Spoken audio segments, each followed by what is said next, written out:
cross the enchanted bridge and face your fears." Before Finn could react, an ethereal bridge appeared over the pond, shimmering with magical light. As he crossed, the bridge wavered and shimmered, but Finn remained focused, determined not to let his fears overcome him. He reached the other side and faced the stag with unwavering courage. The stag nodded in approval and presented Finn with a silver leaf. "You have shown great bravery. This leaf will guide you to the next guardian." Finn continued his journey, using the silver leaf to navigate through the forest. He soon arrived at a beautiful grove where a gentle, glowing fox awaited him. The fox was surrounded by sick and withering plants. "I am the guardian of kindness," the fox said. "To gain my favor, you must tend to these plants and restore their health." Finn rolled up his sleeves and worked diligently, using the water from his flask and the knowledge he had of plants to revive the grove. His kindness and care soon brought the plants back to life, and the grove bloomed with vibrant colors. The fox, pleased with Finn's compassion, gave him a golden acorn. "This acorn will lead you to the final guardian. Use it wisely." With the golden acorn in hand, Finn continued his journey until he reached the base of a towering, ancient tree. The final guardian was a wise old owl perched high in the branches. "I am the guardian of wisdom," the owl said. "To earn my help, you must solve this riddle. What is it that can be found in both the sky and the earth, is never still, and is essential for life?" Finn pondered the riddle and remembered the struggles of his village. "It is water," he answered. "Water is found in the sky as rain, and in the earth as rivers and lakes. It is never still, and it is essential for all life." The owl hooted in delight and presented Finn with a vial of sparkling liquid. "You have proven your wisdom. This elixir will bring rain to your village."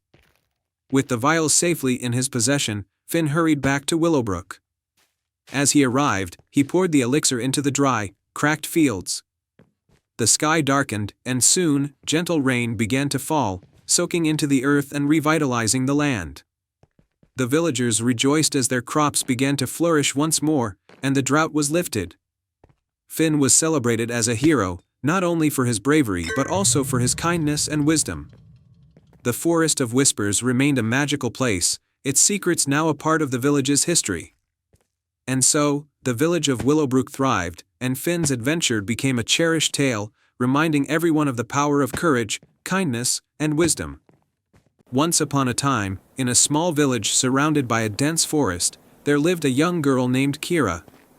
Kira was known throughout the village for her kindness and generosity. She had a heart as big as the sky and always looked for ways to help others. Her family wasn't rich, but they had enough, and Kira was always happy to share what they had with those who needed it. One sunny morning, Kira decided to visit the forest to pick some wild berries. She carried a small woven basket, humming a tune as she walked along the familiar path. The birds chirped happily in the trees, and the sunlight streamed through the leaves, creating a pattern of light and shadow on the forest floor. As she walked deeper into the forest, Kira heard a faint cry for help. She stopped and listened carefully. The sound was coming from a nearby thicket. Kira pushed her way through the bushes and found a tiny bird trapped in a net. The bird's wings were tangled, and it couldn't fly. "Oh, you poor thing," Kira said softly. She carefully untangled the bird from the net and held it in her hands. The bird was small, with bright blue feathers and a little golden crown on its head. "You're safe now," Kira whispered. She gently stroked the bird's feathers. The bird looked up at Kira with gratitude in its eyes. "Thank you, kind girl," it chirped. "I am not just any bird. I am Azul, the messenger of the Fairy Queen. You have saved me, and for that, I owe you a great favor. If ever you need help, just call my name, and I will come." Kira smiled. "It was my pleasure to help you, Azul. I'm just glad you're safe." Azul spread its wings and flew up into the sky, disappearing into the blue. Kira watched it go, then continued on her way, picking berries and enjoying the beauty of the forest. A few days later, the village was in trouble. A terrible drought had dried up the river that supplied the village with water. The fields were parched, and the crops were withering. Without water, the villagers feared they would not have enough food to last through the coming winter.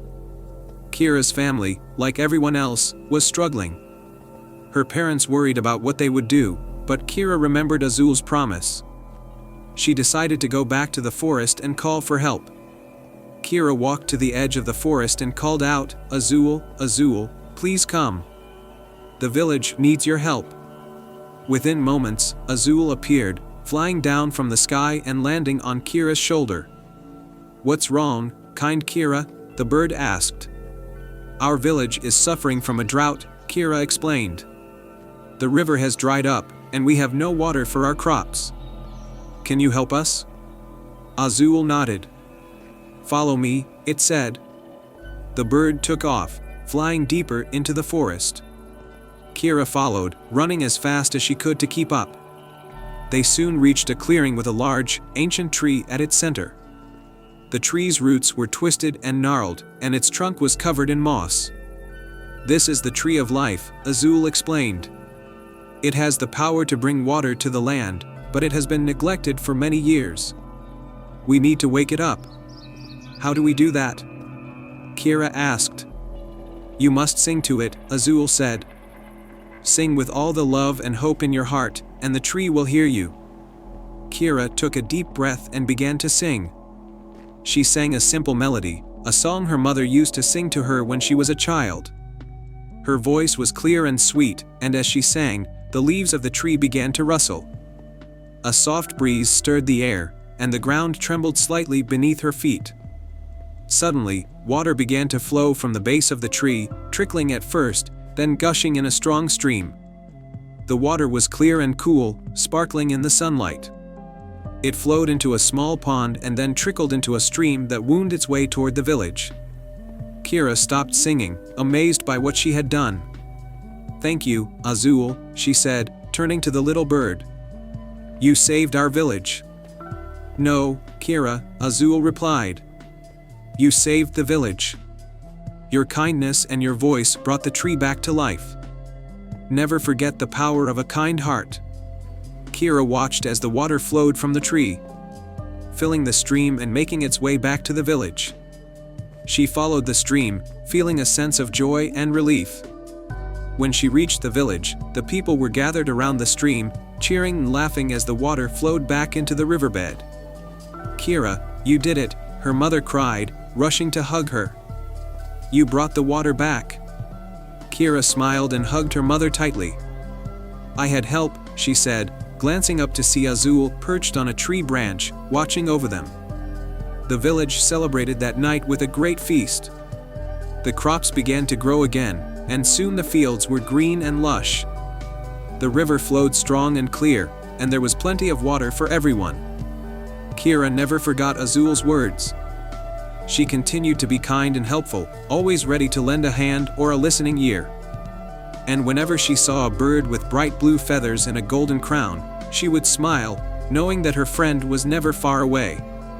And so, the village thrived, not just because of the water, but because of the kindness that flowed from Kira's heart, touching everyone around her. The end. Once upon a time, in a peaceful valley surrounded by towering mountains and lush meadows, lay the village of Harmonia. The village was renowned for its beautiful music, as every evening, the air was filled with melodies that danced on the breeze, played by the villagers with an array of magical instruments. The source of this enchanting music was said to be an ancient, mystical harp hidden deep within the Whispering Woods, a forest known for its secrets and magic. In Harmonia lived a kind-hearted young girl named Arya.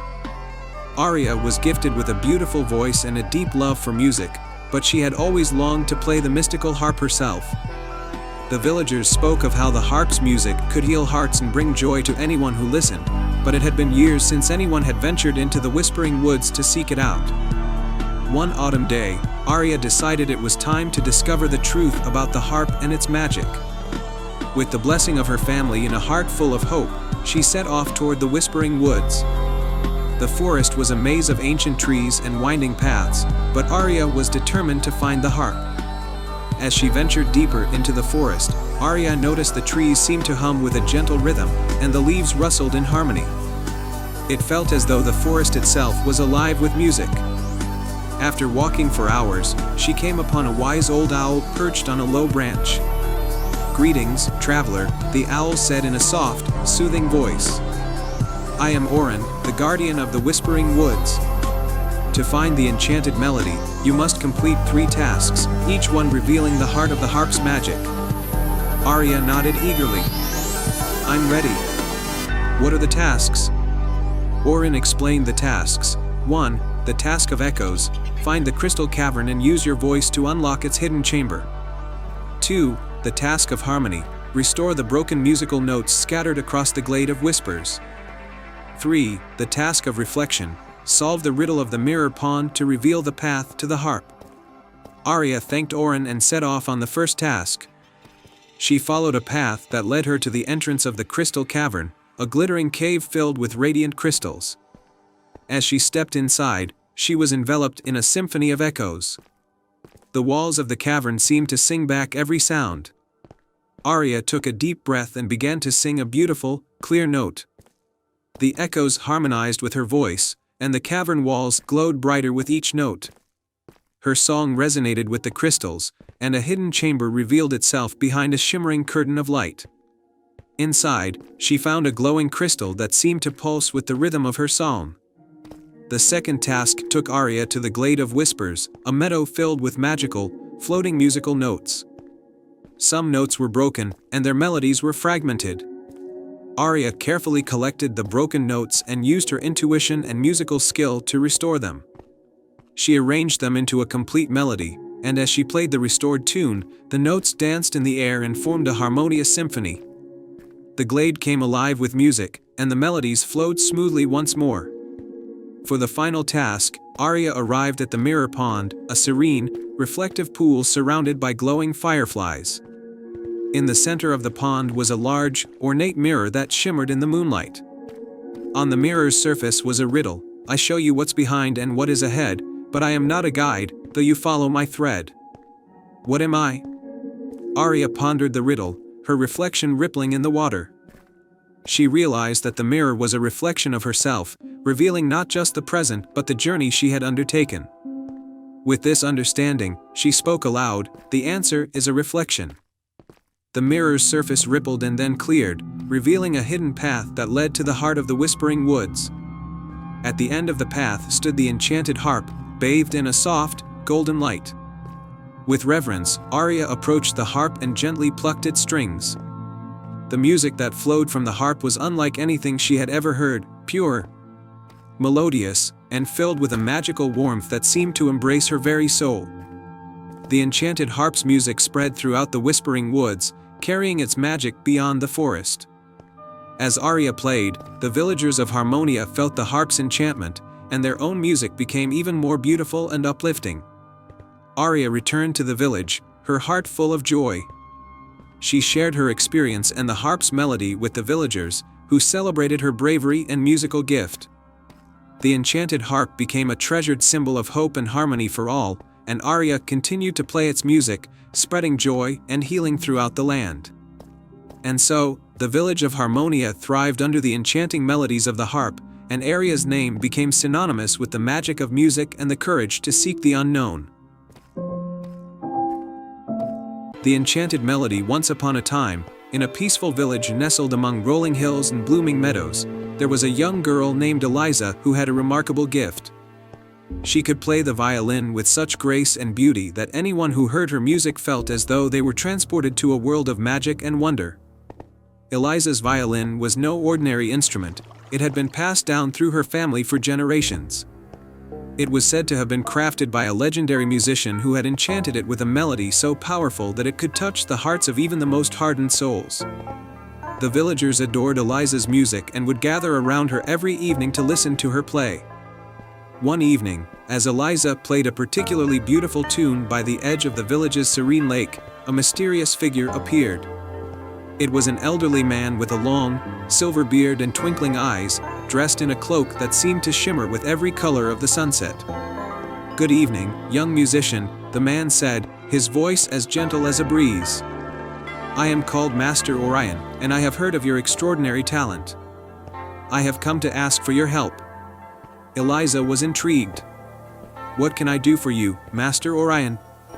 The old man explained, "There is a magical land hidden beyond the lake, known as the Realm of Echoes. It is a place where all melodies are born and where the most beautiful music in the world is created. However, a dark spell has silenced the realm, and the magic that once flowed through it has faded. Only a true musician with a pure heart can lift the spell and restore harmony to the Realm of Echoes." Eliza felt a surge of excitement and determination. "I will help.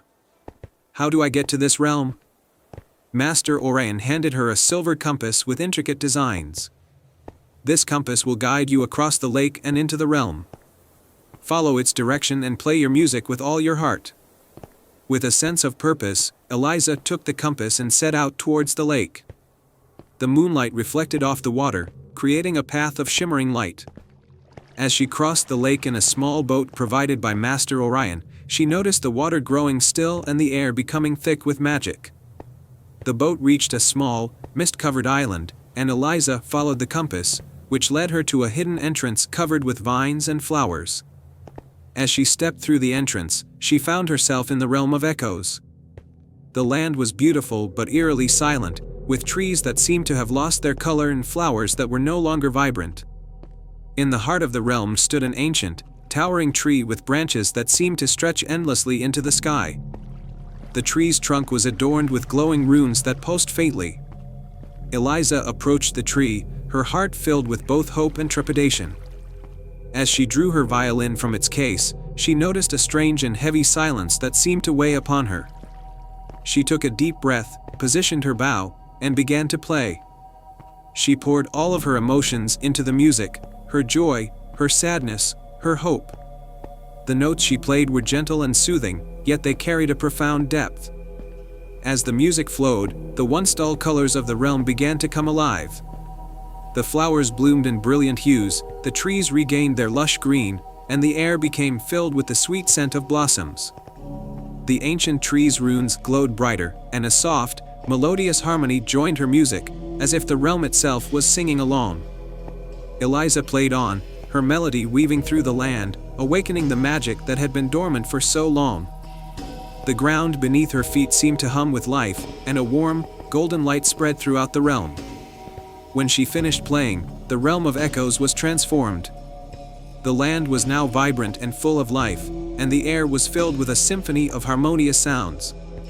Master Orion appeared beside her, his eyes shining with pride. "You have done it, Eliza," he said. "Your music has restored the magic of the realm and lifted the spell. The Realm of Echoes is once again a place of beauty and enchantment, all thanks to your pure heart and incredible talent." Eliza smiled, feeling a deep sense of fulfillment.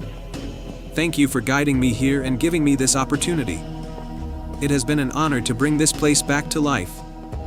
Master Orion nodded and handed her a small, ornate box. "This is a token of our gratitude. Inside, you will find a special gift that will remind you of your journey and the magic you've restored." Eliza opened the box to find a delicate, silver locket shaped like a musical note. Inside the locket was a tiny, shimmering crystal that seemed to pulse with a gentle light.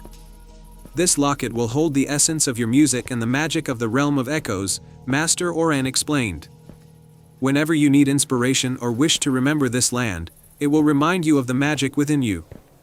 With a final farewell, Eliza returned to her village, the locket safely around her neck. Her music continued to bring joy and wonder to the villagers, and the legend of her adventure became a cherished tale. The Realm of Echoes remained a magical place, hidden from view but forever touched by the melody of a kind-hearted musician. And so, Eliza lived happily ever after, her music forever resonating with the magic of the enchanted realm she had restored. I hope you enjoyed this fairy tale. Once upon a time, in a kingdom nestled between towering mountains and deep forests, there was a village where no flowers bloomed. The land was cursed. No matter how hard the villagers tried to cultivate their gardens, every seed they planted withered away. The villagers spoke of an ancient spell cast upon the land, a spell that no one had the power to break. In this village lived a young girl named Elara. Though the fields were barren and the gardens lifeless, she dreamed of a world filled with vibrant flowers and lush greenery. Her late mother had been a talented gardener, and Elara had inherited her love for plants. She longed to see the land bloom again. One night, when the moon hung high in the sky and bathed the village in a soft, silver glow, Elara decided to venture into the forest. She had heard stories of a hidden garden deep within the woods, a garden that only revealed itself on the night of the full moon. It was said that the garden held the key to lifting the curse, but no one had ever found it. With nothing to lose, Elara set off on her journey. The forest was dark and filled with shadows, but the light of the full moon guided her path. She walked for what seemed like hours, her heart pounding with anticipation and a touch of fear. Just when she thought she might never find it, the trees parted, and before her stood a gate made of twisted vines and glowing flowers. It was the moonlit garden. Elara stepped through the gate, and what she saw took her breath away. The garden was filled with flowers unlike any she had ever seen, glimmering silver petals, glowing blossoms, and shimmering leaves that sparkled like stars. The air was thick with the scent of magic and mystery, and the moonlight danced across the garden in waves. At the center of the garden was a large stone fountain, and at its base sat an old woman, her silver hair flowing like water and her eyes bright like the stars above. She smiled as Elara approached. "I have been waiting for you, child," the woman said in a voice as soft as the wind. "You seek the secret of the moonlit garden, do you not?" Elara nodded, unable to speak at first. "Yes," she whispered. "I want to lift the curse on our land. I want flowers to bloom again." The old woman studied her for a moment, then gestured for Elara to sit beside her at the fountain's edge. "The curse that has plagued your village is ancient, but it is not unbreakable," she explained. "It was cast by a jealous sorcerer long ago, one who sought to keep the beauty of the flowers for himself. He trapped the magic of the land within this garden, allowing only those with a pure heart to find it." Elara's eyes widened. "Then there is a way to free the magic?" The woman nodded. "There is. But it is not without its price." Elara frowned. "What must I do?" The old woman reached into the fountain and pulled out a single, glowing seed. It pulsed with a soft light, as if alive. "This is the seed of the moon," she said. "It holds the magic of the garden. If you plant it in the heart of your village and care for it with love, the land will bloom once more. But there is a cost. Once the seed blooms, the garden you see here will disappear forever. Its magic will return to the land, but this place will be lost." Elara looked around at the beautiful garden. It was a place of wonder, a place she could easily spend the rest of her life tending to and caring for. But then she thought of her village, of the barren fields and the people who had lost hope. She knew what she had to do. "I will plant the seed," she said with determination. "The village needs the magic more than I need this garden." The old woman smiled, her eyes twinkling with pride. "You have chosen wisely, child." With that, she handed Elara the glowing seed. "Take care of it, and remember, the magic of the land is not just in the flowers but in the love and care you give them." Elara took the seed carefully in her hands, feeling its warmth and power. She thanked the old woman and made her way back through the forest, the moonlight guiding her once again. When she returned to the village, the sun was just beginning to rise, casting a golden glow over the quiet houses. Elara went to the center of the village, where a dry, cracked patch of earth lay. She knelt down and planted the seed of the moon, covering it gently with soil. For days, Elara tended to the seed, watering it, speaking to it, and nourishing it with all the love she could give. The villagers watched curiously, but none believed the barren land would ever bloom again. But on the night of the next full moon, something miraculous happened. The ground where Elara had planted the seed began to glow softly, and a tiny sprout pushed its way through the soil. As the moonlight bathed the village, the sprout grew taller and taller until it blossomed into a magnificent flower, its petals shining with the light of 100 stars. And then, as if the flower's bloom had awakened the land itself, the fields and gardens of the village began to burst with life. Flowers of every color bloomed where there had once been only dry earth. The villagers gasped in wonder as their village, once cursed and barren, became a sea of vibrant flowers and greenery. Elara smiled, her heart filled with joy. But as she looked up at the sky, she knew what had happened. The moonlit garden had disappeared, its magic now flowing through the land. The old woman's words echoed in her mind. The magic of the land is not just in the flowers but in the love and care you give them. From that day forward, the village thrived. The gardens were always in bloom, and the people worked together to keep the land alive and healthy. Elara became known as the Flower Keeper, the one who had brought the magic back to the land. And though the moonlit garden was gone, its magic lived on in every petal, every leaf, and every blade of grass. And every full moon, Elara would sit by the village fountain, gazing at the flowers that bloomed around her, and she would remember the night she had discovered the secret of the moonlit garden. Once upon a time, in a land where the moon was always full and bright, there was a small village nestled in the heart of the Whispering Forest. This village was known as Luminera, famous for its dazzling moonlit nights and the magical lanterns that floated through the sky, carrying wishes and dreams to the stars. The lanterns were a gift from the moon goddess, Selene, who had blessed the villagers with the ability to send their wishes into the night. Each lantern was a delicate, glowing orb that shimmered with moonlight. The villagers believed that as long as the lanterns flew high, the moon would remain bright and the village would be safe from darkness. Among the villagers was a young girl named Mira. She loved everything about the lanterns and often spent hours preparing them, decorating them with intricate designs and writing wishes on their delicate surfaces. Mira's greatest wish was to discover the source of the magical light that kept their lanterns glowing so beautifully. Her curiosity had always been strong, and she dreamt of meeting the moon goddess herself. One evening, as the village prepared for the annual moon festival, a dark cloud passed over the moon. The sky darkened, and the lanterns, which usually floated with ease, began to flicker and falter. The villagers were alarmed. Without the moon's light, the village would be plunged into darkness. Desperate to restore the light, Mira decided to venture into the forest, hoping to find a way to bring back the moon's glow. She had heard ancient tales of a hidden glade where the moon goddess would come down to earth to restore the light if ever it was lost. Mira packed a small bag with essentials, a lantern she had made herself, a map of the Whispering Forest, and a silver locket her grandmother had given her for luck. With a deep breath, she set off into the forest, guided only by the faint glow of her lantern and the soft light of the moon that still peeked through the clouds. The forest was alive with sounds, rustling leaves, the call of distant owls, and the whispering wind. Mira walked for hours, following the winding paths marked on her map. As the night grew darker, her lantern's light dimmed, and she felt the weight of her task pressing on her shoulders. But Mira was determined. She knew she had to find the glade to save her village. Suddenly, the forest opened up to reveal a clearing bathed in soft, silver light. In the center of the clearing stood an ancient stone pedestal with a shimmering, empty lantern perched on top.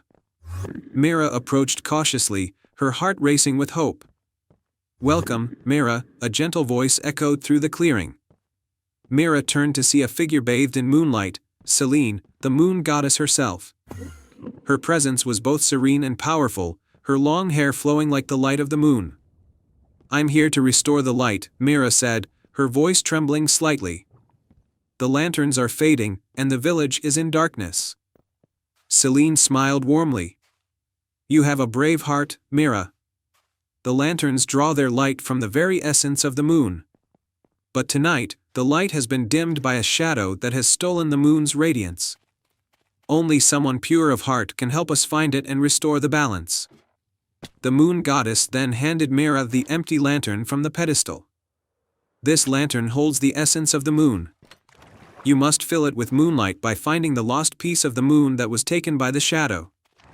Mira nodded, taking the lantern with care. "How will I find it?" Selene pointed toward a distant, dark part of the forest. "Follow the path of the stars. They will guide you to where the shadow hides." With the lantern in hand, Mira ventured toward the dark forest, where the stars above seemed to flicker more brightly. As she walked, she noticed the stars forming a trail, guiding her deeper into the shadows. The path was filled with tangled vines and eerie sounds, but Mira followed the starry trail with unwavering determination. At last, she reached a hidden cave, its entrance guarded by dark, swirling mist. Mira took a deep breath and stepped inside. The cave was dark, but the stars above continued to guide her, leading her to a small, glowing orb trapped in a web of shadows. The orb was pulsating with a faint, silver light, the very essence of the moon. As Mira approached, the shadows grew thicker, trying to keep the orb from her reach. But Mira's lantern, glowing softly with hope and courage, shone brighter as she held it up. The light from the lantern began to push back the shadows, illuminating the cave. With a final burst of determination, Mira reached out and touched the glowing orb. The shadows recoiled, and the orb floated gently into her hands. The moment she grasped it, the cave filled with a radiant, moonlit glow. The essence of the moon was restored to the lantern. Mira hurried back to the clearing, where Selena waited. As she approached, she placed the orb into the empty lantern. The lantern glowed with a brilliant light, and the clearing was bathed in a warm, silver radiance. Selene smiled with approval. "You have restored the light, Mira. The moon's radiance is returned, and the lanterns will once again shine brightly for your village." The moon goddess waved her hand, and a soft breeze carried the light of the lantern up into the sky. The clouds parted, and the moon shone brightly once more. The lanterns in Luminara began to glow, floating gracefully into the night sky, carrying the villagers' wishes and dreams. Mira returned to her village, greeted with cheers and celebration. The moonlit night was more beautiful than ever, and the lanterns shone with renewed brilliance.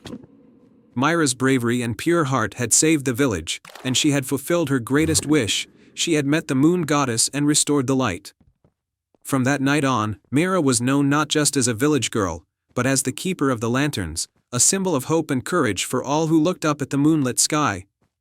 And so, the village of Luminara continued to thrive under the gentle glow of the moon, its lanterns floating high, guided by the light of a brave heart.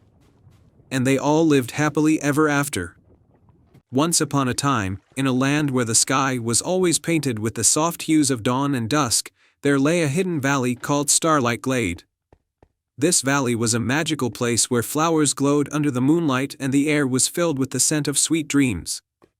The valley was protected by a gentle spirit named Elara, who was known as the keeper of the starflower. The starflower was the heart of Starlight Glade, a magical bloom that shone like 1,000 tiny stars and kept the valley bathed in a warm, comforting light. Elara loved the starflower dearly and ensured that it was always tended to with great care. One evening, as the full moon rose high in the sky, Elara noticed that the starflower's light was dimming. The once brilliant glow was fading, and the valley seemed to lose some of its magic. Elara knew that if the starflower's light went out completely, Starlight Glade would lose its enchantment forever. Determined to save the valley, Elara consulted the ancient Moonbeam Scroll, which contained the wisdom of ages. According to the scroll, the starflower's light could be restored by finding 3 rare ingredients hidden in different corners of the realm. Each ingredient had the power to renew the magic of the starflower. Elara set out on her quest, beginning with the first ingredient, the Moonbeam Dew. This dew was said to be found in the Crystal Lake, a shimmering body of water that mirrored the night sky. To reach the lake, Elara had to cross the Whispering Woods, where the trees were known to speak in riddles. As she ventured into the woods, she encountered a talking oak tree named Grandfather Oak. "To find the Moonbeam Dew," said Grandfather Oak, "you must solve my riddle. Only then will the way to Crystal Lake be revealed." Grandfather Oak posed the riddle: "I can be cracked, made, told, and played. What am I?" Elara thought carefully and answered, "A joke." Grandfather Oak's leaves rustled with approval. "You are wise. Follow the path where the fireflies lead you, and you will find the Crystal Lake." Following the glowing path, Elara reached the Crystal Lake. The surface of the lake sparkled with the reflection of the moon, and the Moonbeam Dew was collected from the water's edge in a silver vial. Next, Elara sought the second ingredient, the Echoing Blossom, which was said to grow in the Garden of Echoes. This garden was hidden within a maze of towering mountains, and its entrance was guarded by a mythical phoenix named Seraphina. Seraphina greeted Alara with a fiery gaze. To obtain the echoing blossom, you must prove your courage by braving the maze and retrieving a single bloom from the heart of the garden. Alara, heart pounding with excitement, entered the maze. The paths twisted and turned, but she remained focused, trusting her instincts. After navigating the labyrinth, she found the echoing blossom glowing softly in the center of the garden. Its petals shimmered with colors that changed with each movement. With the second ingredient in hand, Alara prepared for the final part of her quest. The last ingredient was the dream seed, said to be hidden in the enchanted meadow, a place where dreams were said to come alive. The meadow was guarded by a gentle, dream-weaving unicorn named Luna. Luna greeted Alara with a serene smile. To find the dream seed, you must help a dream in need. Only then will the seed reveal itself to you. As Alara wandered through the meadow, she saw a dream catcher that was tangled and unable to catch any dreams. She carefully untangled the dream catcher and set it back in its proper place. As she did, a soft, glowing seed appeared at her feet. With all three ingredients, moonbeam dew, echoing blossom, and dream seed, Alara returned to Starlight Glade. The starflower's light had dimmed further, and the valley seemed to be losing its enchantment. Alara carefully mixed the ingredients together, following the instructions from the moonbeam scroll. As she did, the mixture began to glow with a radiant light. She poured the mixture over the starflower, and its petals began to shimmer with renewed brilliance. The starflower's light grew stronger, casting a warm, golden glow across the valley. The flowers and trees in Starlight Glade seemed to come back to life, and the magic of the valley was restored. The inhabitants of Starlight Glade, fairies, sprites, and magical creatures, gathered to celebrate Alara's bravery and dedication. The valley was once again a place of wonder and enchantment, all thanks to Alara's quest to save the starflower. And so, the tale of Alara and the starflower became a cherished legend, a reminder of the magic that lives within courage, kindness, and the light of a single, shining flower. Under the twinkling sky of Starlight Glade, the starflower continued to bloom brightly, casting its gentle light across the land and filling it with dreams and wonder for all who dwelled there. Once upon a time, nestled between misty hills and rolling meadows, there was a small village called Brookhaven. The village was known for its gentle folk and peaceful life, but it held a deep secret, a tale of a forgotten kingdom, a land of magic and splendor that had vanished from the world many years ago. The story spoke of an enchanted lantern that could reveal the forgotten kingdom to those with a pure heart and noble intentions. This lantern, with its intricate patterns and glowing light, was said to be hidden in the forest, awaiting someone worthy to find it and restore the kingdom's lost magic. In Brookhaven lived a curious and kind-hearted girl named Arya. Arya had always been fascinated by the legends of the Forgotten Kingdom. Every evening, she would sit by the fireplace with her grandmother, listening to tales of enchanted realms and heroic quests. One stormy night, as the wind howled and rain tapped against the window, Arya found an old, dusty lantern in the attic, tucked away among forgotten trinkets. The lantern was adorned with shimmering stars and moons, and when Arya touched it, it glowed softly, casting a warm light. Remembering the tales, Arya's heart raced. Could this be the enchanted lantern from the legend? Determined to uncover the truth, Arya set off into the forest with the lantern in hand. The rain had stopped, and a silvery mist hung in the air.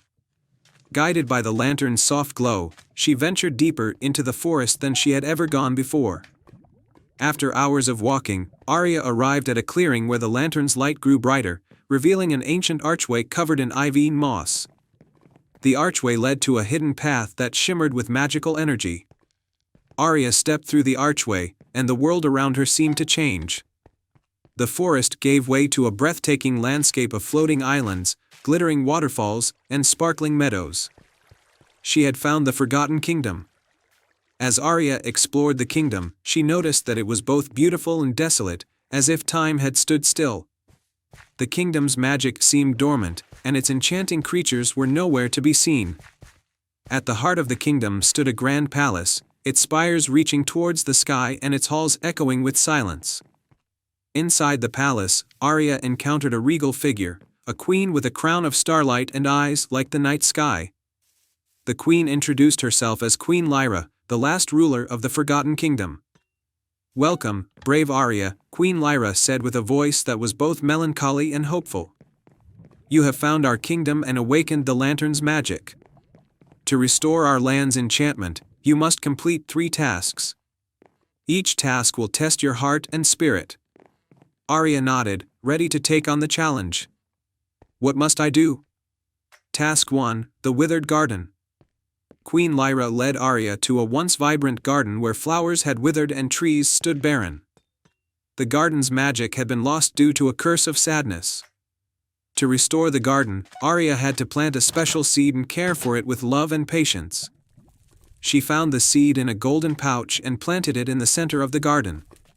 With tender care, she watered it and sang to it. As she did, the garden began to bloom with vibrant colors, and the trees regained their lush foliage. Task 2, the Crystal Lake. The second task took Arya to a crystal-clear lake that had become dark and murky. The lake's magic had been clouded by a spell of sorrow. Arya discovered that the lake's waters could be cleansed by sharing a heartfelt story. She sat by the lake and recounted tales of joy, hope, and friendship from her village. As her stories flowed, the waters began to sparkle once more, reflecting the clear, radiant light of the sky. Task 3, the Enchanted Fountain. The final task brought Arya to a grand fountain in the palace courtyard. The fountain had once been a source of pure, magical water but had run dry. To restore it, Arya needed to fill it with a special elixir made from the essence of hope and dreams. She discovered that the elixir could be created by mixing moonlight with a drop of her own tears of happiness.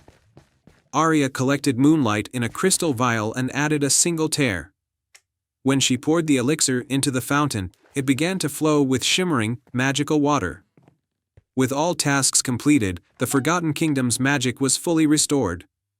The land came alive with vibrant colors, enchanting creatures, and a renewed sense of wonder. Queen Lyra thanked Arya for her bravery and kindness. "You have brought back the magic of our kingdom," Queen Lyra said. "As a token of our gratitude, we wish to offer you a gift." Queen Lyra presented Arya with a beautifully carved box. Inside was a magical gem that would allow Arya to visit the Forgotten Kingdom whenever she wished.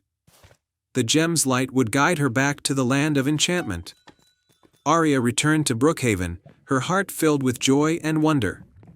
She shared the story of her adventure and the magic of the Forgotten Kingdom with her village.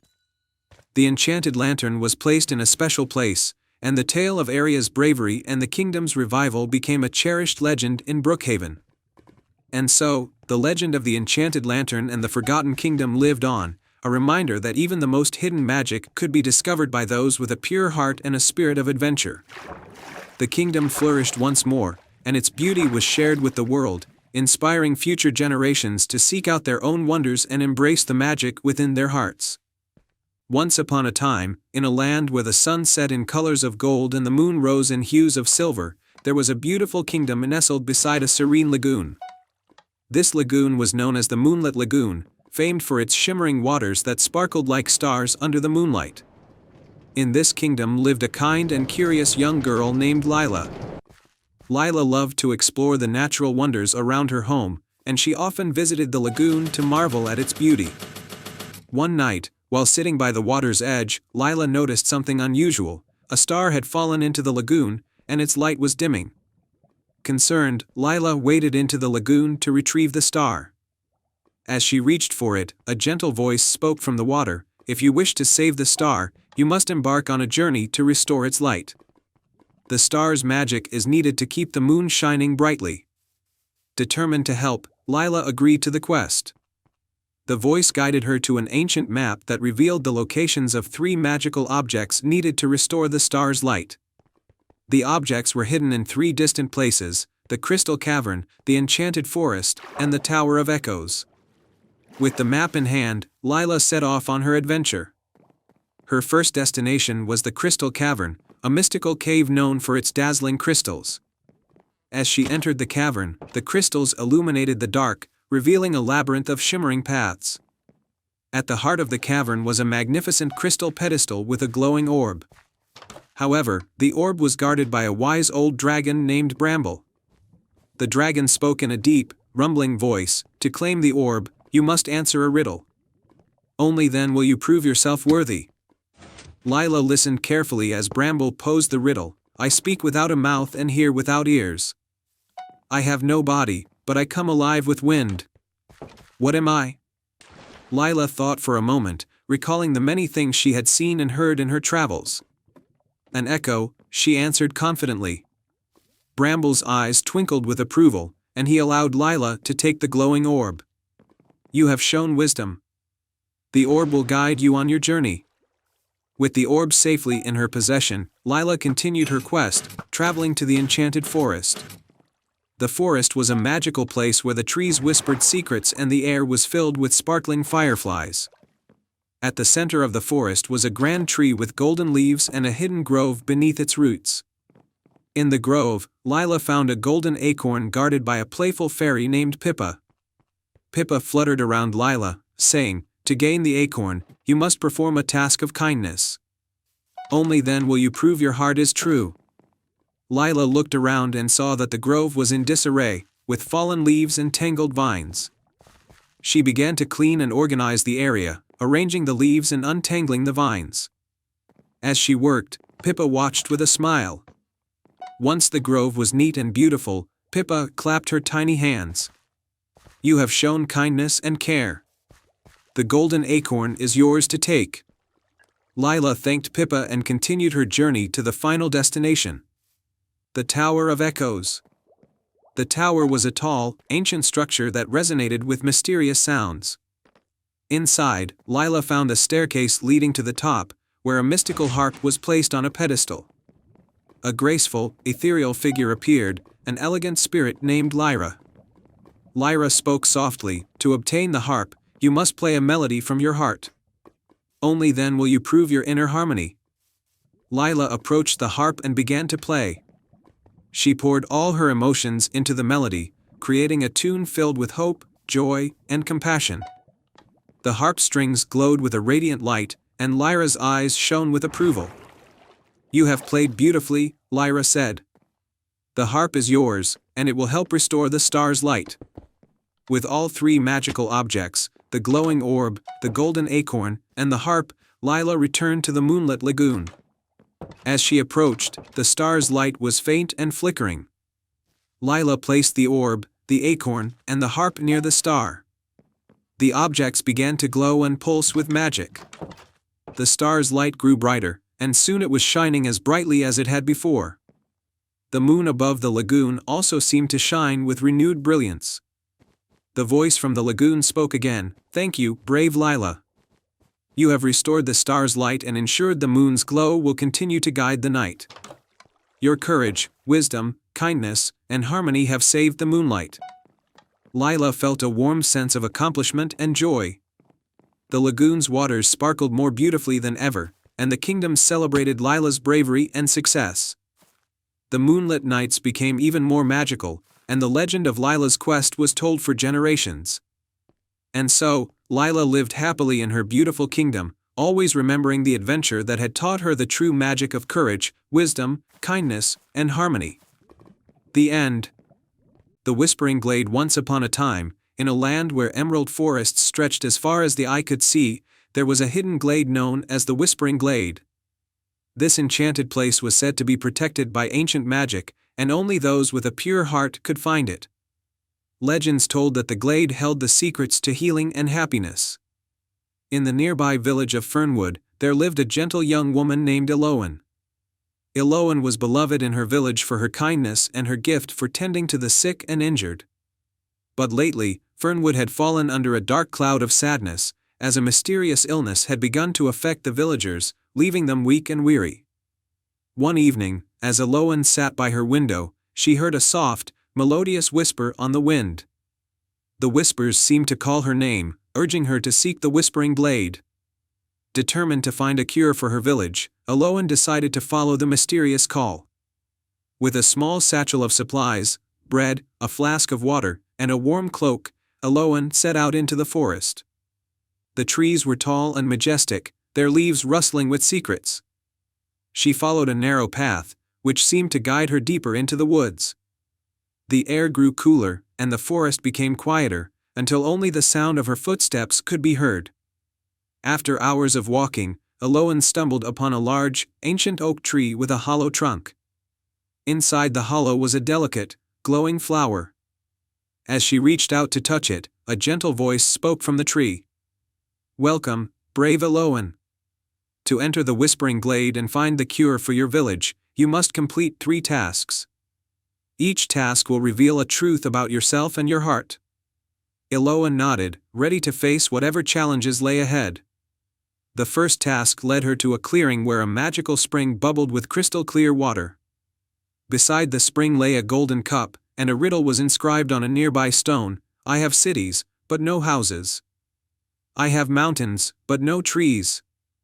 I have water, but no fish. What am I?" Eloan thought deeply about the riddle and answered, "A map." The spring's waters sparkled with approval, and a hidden pathway appeared, leading her further into the forest. The second task brought Eloan to a grove where she found a group of small, enchanted creatures. They were trapped in a tangled web spun by a mischievous spider. The creatures pleaded for help, but they were fearful of the spider, which guarded the web fiercely. Without hesitation, Eloan carefully approached the spider, speaking to it with kindness. She explained how the creatures needed to be freed and promised to help the spider find a new home where it could spin its web in peace. Moved by her compassion, the spider agreed to let the creatures go. Eloan gently untangled the web and freed the creatures, who thanked her with joyous cheers. The grove's trees swayed with delight, and a new path opened up, leading Eloan closer to her goal. The final task was the most challenging. Eloan arrived at a tranquil meadow where a large stone stood with a keyhole. Beside it was a shimmering, golden key on a pedestal. The key was surrounded by a circle of stones, each bearing an inscription about the virtues of bravery, wisdom, and love. Eloan realized that to unlock the stone, she needed to show that she embodied these virtues. She closed her eyes and reflected on her journey. She had shown bravery in facing the unknown, wisdom in solving the riddle, and love in helping the enchanted creatures. With these virtues in her heart, Eloan approached the stone and gently inserted the key. The stone slid away to reveal a hidden passage leading to the Whispering Glade. As Eloan stepped into the glade, she was greeted by a breathtaking sight. The glade was filled with vibrant, healing herbs and flowers, their petals glowing softly in the moonlight. In the center of the glade was a pool of water, and beside it lay an ancient, silver bowl. The same gentle voice spoke again: "You have proven your heart's true worth. Use the herbs and flowers from this glade to heal your village." Eloan carefully gathered the herbs and flowers, filling her satchel with the precious ingredients. As she made her way back to Fernwood, she felt a sense of hope and purpose. Upon her return, Eloan prepared remedies from the glade's plants and distributed them among the villagers. The healing powers of the herbs worked swiftly, and soon, the village was revived with renewed strength and happiness. The villagers celebrated Eloan's bravery and kindness, and the Whispering Glade became a symbol of hope and healing in their hearts. Eloan's story was told for generations, a reminder of the magic that exists when one's heart is true and selfless. And so, the village of Fernwood thrived once more, blessed by the magic of the Whispering Glade and the courageous spirit of one remarkable woman. Once upon a time, in a secluded valley surrounded by majestic mountains, there was a small village called Silverleaf. This village was known for its serene beauty, but it had one secret: a moonlit pond hidden deep in the forest, which no villager had ever ventured to explore. The pond was said to be enchanted, glowing with an otherworldly light on nights when the moon was full. In this village lived a young boy named Finn. Finn was adventurous and loved exploring, but he was also a bit cautious. He had heard the legends about the moonlit pond from the village elders but had never dared to visit it, fearing the unknown. One evening, as the full moon began to rise over the valley, Finn's curiosity got the better of him. He decided that tonight would be the night he would uncover the secret of the moonlit pond. He packed a small satchel with essentials: a warm cloak, a lantern, some food, and his trusty map. Following the path described in the old stories, Finn entered the forest. The trees were tall and ancient, their branches forming a canopy that let only specks of moonlight through. Finn's lantern cast a soft glow, guiding his way as he ventured deeper into the woods. As he walked, he noticed that the forest seemed different than usual. The air was filled with a faint, melodic hum, and the shadows danced in rhythm with the music. Finn followed the sound, which grew louder and more enchanting as he approached the heart of the forest. Finally, he arrived at the edge of the moonlit pond. The sight before him was breathtaking. The pond's surface was like liquid silver, reflecting the moon's light in shimmering waves. Ethereal lilies floated on the water, their petals glowing softly, and a gentle mist hung above the pond, swirling like a silken veil. Finn approached the pond cautiously. As he did, the melody he had heard earlier seemed to come from the water itself. He saw a small, ornate box half buried in the sand at the water's edge. It was intricately carved with symbols of stars and moons. With trembling hands, Finn picked up the box and opened it. Inside was a delicate silver key and a note that read, "To unlock the magic, you must follow the melody of the night and listen to the whispers of the moon." Confused but intrigued, Finn held the key tightly and looked around. The melodic hum grew stronger, and he realized it was coming from the lilies on the pond. As he listened, the sound seemed to guide him to a hidden alcove behind a cluster of willow trees. In the alcove was an ancient, weathered door covered in vines. The door had a keyhole that perfectly fit the silver key. With a deep breath, Finn inserted the key and turned it. The door creaked open to reveal a hidden chamber bathed in soft moonlight. Inside the chamber was a beautiful, celestial harp, surrounded by floating orbs of light. The harp was delicate and adorned with moonstones that glowed with a gentle, soothing light. As Finn approached the harp, he felt a sense of peace and wonder. Suddenly, the harp began to play on its own, the strings moving gracefully as if guided by invisible hands. The music was enchanting, filling the chamber with a feeling of warmth and magic. Finn felt as though he was being enveloped in a dream. A soft, glowing figure appeared before him. It was the guardian of the moonlit pond, a fairy with wings like shimmering moonlight. She had a kind and serene smile. "Welcome, brave traveler," the fairy said. "You have discovered the secret of the moonlit pond. This harp holds the magic of dreams and wishes. It has been waiting for someone with a pure heart to set it free." The fairy continued, "The music of the harp can bring joy and hope to those who listen. But remember, true magic lies not only in the melody but in the intentions of the heart. Use it wisely." Finn nodded, understanding the responsibility he now carried.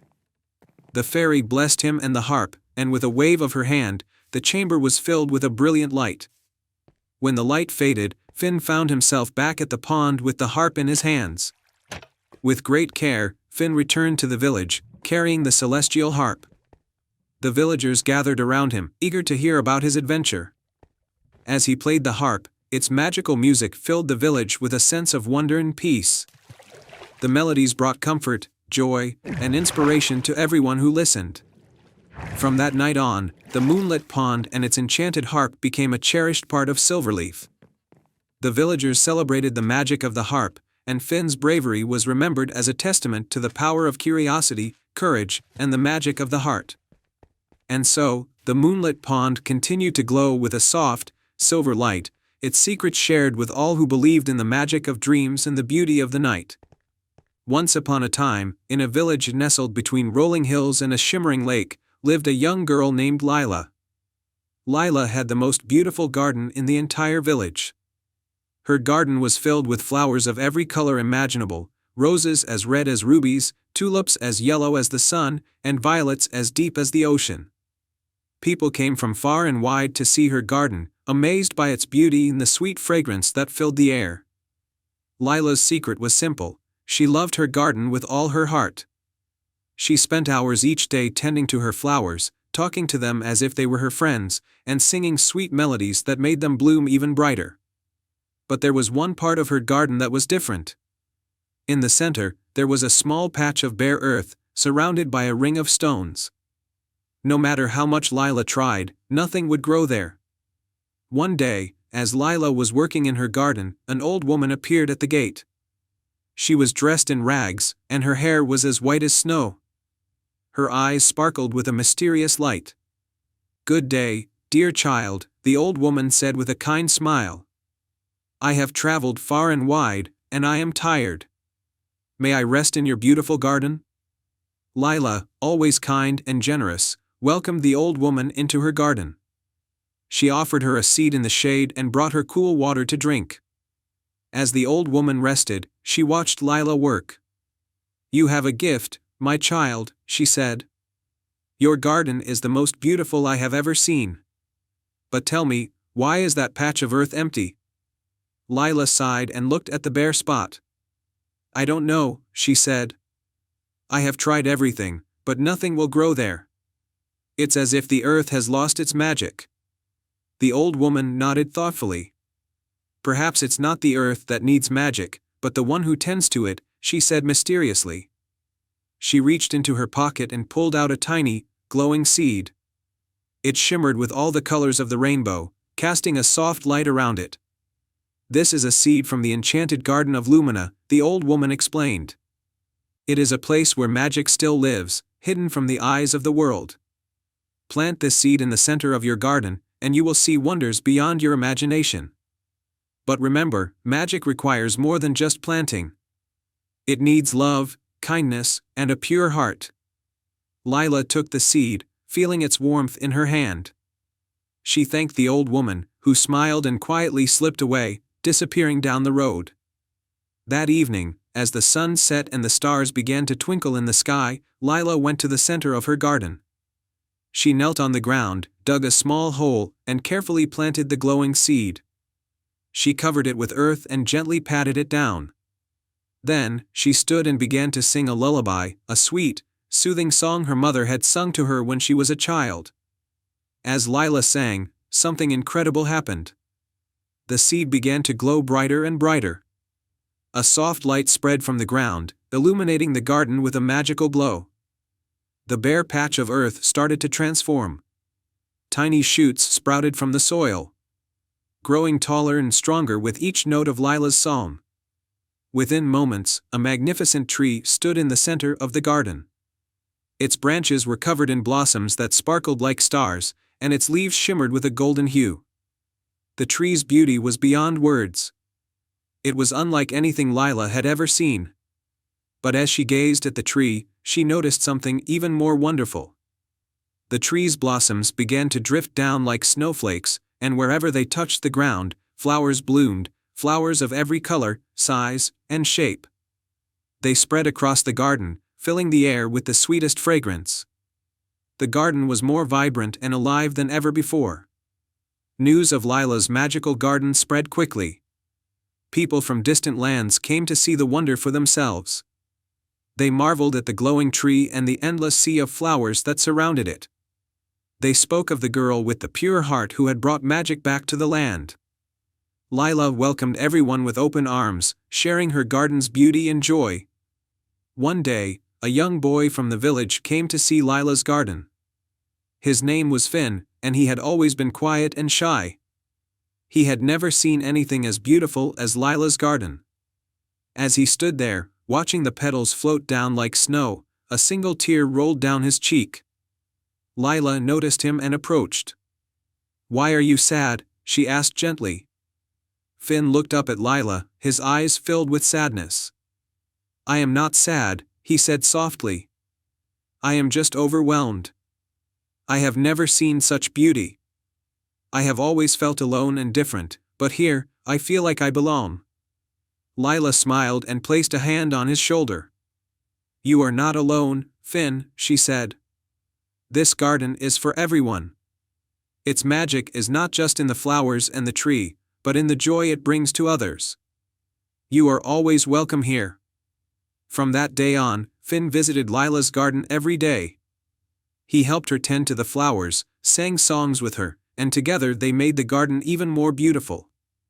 The tree in the center grew taller, its branches spreading wide. offering shade and comfort to all who came. The garden became a place of peace, where people from all walks of life could come and find solace, joy, and a sense of belonging. Years passed, and Lila's garden flourished. The village prospered, and the people were happy. The enchanted garden of Lumina, hidden in Lila's small garden, became a symbol of hope and kindness. It reminded everyone that true magic comes from a loving heart, a generous spirit, and the willingness to share joy with others. And so, the garden lived on, a timeless reminder that love and kindness are the seeds from which the most beautiful flowers grow, and that the magic of the heart can transform even the most barren place into a paradise. Lila and Finn grew up, but they never forgot the lessons of the garden. They tended to it together, sharing its beauty and magic with everyone. And in the heart of their garden, under the shade of the glowing tree, the magic of Lumina lived on, forever spreading light and joy to all. The end. In a faraway land, nestled between towering mountains and serene lakes, lay the village of Everwood. Everwood was known for its lush meadows, vibrant markets, and the heartwarming tales of magic that had been passed down through generations. But the most enchanting story of all was about the mystical locket that could grant a single, heartfelt wish. The locket had been lost for many years, and the villagers believed it was only a legend. Yet, the story lived on in their hearts, especially for a young girl named Elara. Elara was kind and adventurous, known for her generous spirit and her unyielding hope. She lived with her grandmother, who had shared the tale of the locket with her since she was little. One crisp autumn morning, Elara's peaceful life was interrupted by troubling news. The village's beautiful river, which provided water for the crops and kept the land fertile, had begun to dry up. Without it, the villagers faced a harsh winter and poor harvests. The elders gathered and spoke of an ancient prophecy that suggested the return of the enchanted locket might be the key to saving their land. Elara's heart leapt with both hope and determination. She decided she would find the locket to restore the river and help her village. With a small bag of supplies and her grandmother's old compass, she set out on her journey. The path to finding the locket was said to be fraught with challenges and magical creatures. As Elara ventured into the Whispering Woods, where the trees murmured secrets and songs, she encountered her first test. A mischievous sprite named Puck appeared, fluttering about and playing tricks. Puck blocked Elara's path with a playful grin. "To proceed, you must answer my riddle," he said. Elara, though nervous, nodded in agreement. Puck asked, "What can travel around the world while staying in a corner?" Elara thought for a moment and then answered, "A stamp." Puck clapped his tiny hands and laughed. "Well done. You may pass." With Puck's blessing, Elara continued her journey. As she made her way through the forest, she discovered an ancient stone archway covered in glowing runes. The runes seemed to pulse with a soft light, and Elara sensed they were guiding her. Following the runes, Elara arrived at a moonlit glade where a majestic unicorn was drinking from a crystal-clear spring. The unicorn looked up and spoke in a gentle voice, "To find the enchanted locket, you must show true bravery and kindness. Only then will the path be revealed." Elara, moved by the unicorn's words, offered her last piece of bread to the unicorn. "I faced many challenges, but this is a small token of my gratitude for your guidance." The unicorn's eyes sparkled with approval, and it stepped aside to reveal a hidden path behind the spring. Elara followed the path until she reached a mysterious, ancient cave. Inside the cave was a labyrinth of twisting passages and glowing, enchanted walls. At the heart of the labyrinth, Elara found a pedestal with a velvet cushion upon it. The enchanted locket lay atop the cushion, its surface shimmering with a soft, magical light. Elara's heart raced with excitement as she carefully lifted the locket. Just then, a shadowy figure emerged from the darkness, a sorceress named Morgana, who had been searching for the locket to use its magic for her own gain. Morgana's eyes glinted with greed as she approached Elara. "I see you found the locket," Morgana sneered. "Hand it over, and I might spare you." Elara, though frightened, stood her ground. "This locket belongs to the people of Everwood. I won't let you use it for your own selfish purposes." Morgana tried to seize the locket with a wave of her hand, But Alara, guided by her bravery and the strength of her heart, held on tightly. As they struggled, the locket began to glow brighter, reacting to the purity of Alara's intentions. The glow grew so intense that it surrounded Alara and Morgana, creating a protective barrier. Morgana, overwhelmed by the light, was forced to retreat. With a final glare, she vanished into the shadows, leaving the locket and Alara unharmed. Alara took a deep breath and clasped the locket. She closed her eyes and made a heartfelt wish for the river to flow again and for her village to be saved. The locket responded with a brilliant burst of light, and Alara felt a warm, reassuring presence envelop her. When she returned to Everwood, the river had begun to flow again, its waters sparkling and fresh. The village erupted in joy, celebrating Alara's bravery and the return of their precious river. The crops thrived, and the people were filled with renewed hope and gratitude. Alara's grandmother embraced her, tears of pride in her eyes. "You have restored not just the river but the spirit of our village. You've made our story come alive." From that day forward, the legend of the enchanted locket became a cherished tale in Everwood, and Alara's courage and kindness were celebrated by all. The locket was returned to its rightful place in the village's care, a symbol of the magic that lived within their hearts. And so, in the land of Everwood, where the river sparkled and the crops flourished, the people lived happily ever after, always remembering the tale of the brave girl who saved their home with a wish and a pure heart. The end. Once upon a time, in a vibrant kingdom bordered by towering mountains and endless seas, there was a village known as Brightwood. This village was famous for its beautiful gardens, cheerful inhabitants, and a mysterious relic kept in the village square, a golden compass that had been passed down through generations. The legend of the compass was well known. It was said to point the way to one's true heart's desire. However, the compass hadn't worked for many years, and its magic had become a mere story told to children. The village's current keeper of the compass, an elderly woman named Mora, cherished it as a symbol of hope and wonder. One sunny morning, a young girl named Eloan came to Brightwood. She was a skilled navigator and adventurer with a keen sense of curiosity and a heart full of dreams. Eloan had heard tales of the enchanted compass and believed that it held the key to discovering her true purpose in life. As she arrived, she noticed the compass resting on its pedestal, its needle motionless. Curious, Eloan approached Mora and asked, "Why does the compass no longer work?" Mora sighed. Long ago, the compass pointed to great adventures and dreams, but it seems to have lost its magic. Many have tried to restore it, but none have succeeded. Eloan felt a spark of determination. "I would like to try. I believe I can restore its magic." Mora was hesitant but admired Eloan's spirit. "Very well, but be cautious. The path to restoring the compass is fraught with challenges." With Mora's blessing, Eloan took the compass and set out on her journey.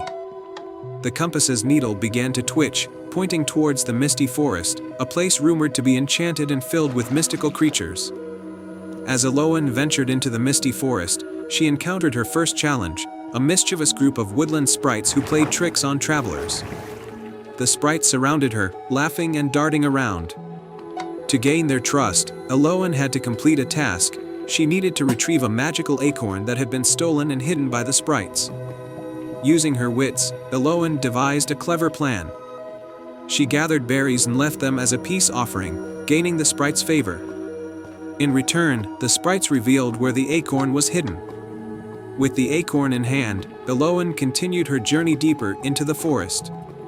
The compass's needle was still moving, guiding her to a hidden glade where a wise old deer named Thorn awaited her. Thorn was the guardian of the forest and spoke in a gentle, ancient voice. "To restore the compass's magic, you must prove your heart is pure and your intentions true. You must solve a riddle." Thorn's riddle was, "I have cities, but no houses. I have mountains, but no trees. I have water, but no fish. What am I?" Eloan pondered the riddle and then answered, "A map." Thorn nodded in approval. "You have answered correctly. Follow the path beyond the glade. It will lead you to the next challenge." Grateful for Thorn's guidance, Eloan followed the path, which led her to the base of the enchanted peaks, a range of mystical mountains with shimmering snow. At the foot of the mountains, she found a hidden cave entrance. Inside the cave, she discovered an ancient, magical well with water that glowed softly. An inscription near the well read, "To find what you seek, you must make a wish with a heart full of sincerity." Eloan closed her eyes and made a heartfelt wish. She wished to restore the magic of the compass to help others find their true paths and dreams. As she spoke her wish, the well's water began to swirl, and a beautiful, shimmering crystal rose to the surface. With the crystal in hand, Eloan climbed the enchanted peaks to reach the summit of stars, where a grand, ancient observatory stood. The observatory was home to a celestial being known as Lyra, who was the keeper of cosmic wisdom. Lyra greeted Eloan with a warm smile. "To complete your quest, you must place the crystal in the heart of the stars and reveal your true intentions." Eloan carefully placed the crystal in a hidden recess at the center of the observatory. As the crystal settled, it began to glow brightly, filling the room with a warm, radiant light. The compass in Brightwood, far away, responded to the celestial energy, its needle starting to spin and point towards Eloan's heart's desire. Lyra spoke softly, "Your wish was pure, and your heart was true. The compass's magic is restored." Eloan thanked Lyra and made her way back to Brightwood. As she approached the village, she saw the compass glowing brilliantly, its needle pointing steadily towards the horizon. The villagers gathered, amazed and joyful to see the compass working again. Eloan shared her adventure and the lessons she had learned about purity of heart and the importance of following one's true path. The compass now pointed towards dreams and aspirations, guiding villagers and travelers alike. Eloan's journey had not only restored the magic of the compass but had also brought a renewed sense of hope and purpose to Brightwood. She decided to stay in the village, helping others find their own paths and dreams, just as the compass had guided her. And so, the enchanted compass became a symbol of inspiration and the magic that lies within the pursuit of one's true desires. Eloan's story was passed down through generations, reminding everyone that with a pure heart and sincere intentions, one can achieve great things and bring light to the darkest of places. The end. In the heart of a lush, green valley, there was a quaint village called Bramblewood. The villagers lived in harmony, surrounded by rolling hills and vibrant meadows. At the edge of the village stood an ancient orchard, known for its fruit that was said to be touched by magic. The trees in the orchard bore fruit of every color imaginable, but the magic of the orchard had faded over time, and the once bountiful trees now yielded only a few fruits each year. A young girl named Eliza lived in Bramblewood. Eliza was known for her kindness and her love for nature. She often visited the orchard, tending to the trees and dreaming of the days when the orchard was full of life. One crisp autumn morning, Eliza discovered an old, hidden path behind the orchard that led to a small, ivy-covered cottage. Curious, she approached the cottage and knocked on the door. An elderly woman with a warm smile answered. Her name was Mabel, and she was the last guardian of the orchard's magic. Mabel revealed that the orchard's magic had been lost because the heart of the orchard, a mystical crystal known as the Everglow Gem, had been stolen many years ago by a mischievous spirit. The quest for the Everglow Gem. Mabel explained that the only way to restore the orchard's magic was to retrieve the Everglow Gem from the spirit's lair deep in the misty forest. She told Eliza that the journey would be challenging and required bravery, wisdom, and a pure heart. Determined to restore the magic of the orchard, Eliza set off on her quest with a small satchel of provisions and a map Mabel provided. She followed the map into the misty forest, where fog clung to the trees and the air was filled with mysterious sounds. The challenge of bravery. As Eliza ventured deeper into the forest, she came across a rickety bridge spanning a deep chasm. The bridge creaked ominously, and below, the chasm was filled with swirling mist. Eliza knew she had to cross it to continue her quest.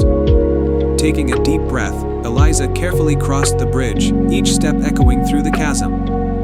Halfway across, the bridge began to sway dangerously. Eliza's heart raced, but she remembered Mabel's words about bravery. Focusing on her goal and steadying her nerves, she made it safely to the other side. The challenge of wisdom. On the other side of the chasm, Eliza found a grand oak tree with a door carved into its trunk. Inside was a cozy room with shelves lined with books and scrolls. An old, wise owl named Orin awaited her. Orin was the guardian of the spirit's lair and would test her wisdom before allowing her to proceed. Orin presented Eliza with a riddle. I speak without a mouth and hear without ears. I have no body, but I come alive with wind. What am I? Eliza pondered the riddle, recalling the sound she had heard in the forest. After a moment, she answered, an echo. Orin nodded, pleased with her answer, and provided her with a magical feather. This feather would light her way through the darkness and reveal hidden paths. The challenge of compassion with the magical feather in hand, Eliza followed a winding path to a clearing where the spirit's lair was hidden. There, she found a small, trembling creature, an ethereal, glowing sprite trapped in a net of thorny vines. The sprite was crying softly, its light dimming. Eliza approached the sprite with compassion, gently freeing it from the vines. The sprite, though weak, expressed gratitude and revealed that it had been guarding the Everglow gem for many years. The spirit who had taken the gem was not truly evil, but had been tricked into taking it by a dark enchantress. The spirit's redemption. Eliza and the sprite followed the feather's light to the spirit's lair, a shimmering cavern deep in the forest. The spirit, a swirling mist-like creature with eyes full of sorrow, was holding the Everglow gem. Eliza spoke to the spirit with kindness, explaining the importance of the gem and the harm it had caused. Moved by Eliza's compassion and understanding, the spirit admitted its mistake and willingly returned the Everglow gem. The spirit had been misled by the enchantress, who had promised to make the spirit powerful in exchange for the gem. Restoring the magic with the Everglow gem safely in hand, Eliza returned to the orchard. Mabel welcomed her with a joyful smile and guided her in placing the gem in the heart of the orchard. As soon as the gem was set in place, a brilliant light spread through the trees, and the orchard came alive with vibrant colors and rich, fragrant fruit. The once faded orchard was now flourishing with life, and the villagers of Bramblewood rejoiced. They celebrated Eliza's bravery, wisdom, and compassion, which had restored the orchard's magic and brought prosperity back to their village. A legacy of magic. Eliza's story became a cherished legend in Bramblewood, inspiring future generations to embrace bravery, wisdom, and compassion. The orchard continued to thrive, its magic a reminder of the pure-hearted girl who had restored its enchantment. And so, in the magical village of Bramblewood, the enchanted orchard remained a symbol of hope and renewal, its fruits a testament to the power of kindness and the magic of a courageous heart. The end. Once upon a time, nestled between lush, rolling hills and a serene, sparkling lake, lay the quaint village of Leora. The village was famous for its beautiful lantern festival, held every autumn under the light of the harvest moon. Each year, the villagers would craft magnificent lanterns of all shapes and sizes, illuminating the night with a warm, magical glow. At the edge of the village, in a cozy cottage with a thatched roof, lived a young girl named Elara. Elara had a special gift. She could create lanterns that shimmered with a light so enchanting it seemed to dance and sing. The lanterns she made were the centerpiece of the festival, and they brought joy to everyone who saw them. This year, however, a shadow had fallen over the village. A fierce storm had ravaged the lands, causing the river to flood and the crops to wither. As the festival approached, the villagers worried that their beloved tradition might be overshadowed by the misfortunes they had faced. The magic of the lantern seemed dimmer, and the harvest moon felt far away. Elara, determined to restore the village's spirit, decided to create a lantern unlike any other. She called it the Lantern of Leora, a lantern that would embody the heart and hope of the village. She believed that if she could craft this lantern with pure intention and hope, it might rekindle the village's magic. Elara worked tirelessly on the Lantern of Leora, using the finest materials she could find, moonlit silk, shimmering gold thread, and a rare, radiant crystal she had found in the forest. She poured her heart into every stitch, whispering her wishes for the village's prosperity with each turn of her needle. One evening, as Elara worked on the final touches of the lantern, an old, mysterious woman appeared at her door. Her cloak was dark, and her eyes sparkled with a knowing light. "I am Morgana, the keeper of the harvest moon," the woman said. "I sense you are working on something special. May I see your creation?" Elara hesitated but then nodded and led Morgana to her workshop. The old woman examined the lantern of Leora with a discerning eye. After a moment, she spoke. "This lantern is crafted with great love and hope. But to truly shine with the magic you seek, it must be blessed by the spirit of the harvest moon. To do that, you must undertake a journey to the moonlit grove, where the spirit resides." Elara was both excited and apprehensive. She asked Morgana for guidance, and the old woman gave her a small, silver key. "This key will open the way to the moonlit grove," Morgana explained. "But remember, the journey will test your courage and heart." With the key in hand, Elara set out on her journey. She ventured through the whispering woods, where the trees seemed to murmur ancient secrets. Guided by moonlight, she followed a path that led to the moonlit grove, a magical forest bathed in a soft, silver glow. In the heart of the grove, she found a grand, ancient oak tree with a hollow trunk. Elara used the silver key to unlock the trunk, revealing a hidden staircase that spiraled upward. Climbing the stairs, she emerged into a breathtaking moonlit clearing. At the center of the clearing stood a magnificent, ethereal figure, the spirit of the harvest moon. The spirit was adorned in flowing robes of moonlight, and her presence radiated a serene and gentle light. "Welcome, Elara," the spirit said, her voice like a soft breeze. "I have seen your dedication and the love you have put into the lantern of Leora. To receive my blessing, you must demonstrate the true spirit of hope and unity." The spirit explained that Elara needed to light the lantern and let it float into the sky, but it would only work if she could overcome 3 trials: the trial of courage, the trial of kindness, and the trial of wisdom. Trial of courage. The first trial was to face a fierce, enchanted wind that roared through the grove. Elara had to hold the lantern steady against the howling wind. She took a deep breath, stood firm, and held the lantern high, her resolve unshaken by the gusts. Trial of kindness. Next, she encountered a group of lost, magical creatures who were frightened and hungry. Elara shared the food she had brought with her and comforted them with kind words. The creatures, grateful for her compassion, guided her to the final trial. Trial of wisdom. The last trial was to solve a riddle presented by the spirit of the harvest moon.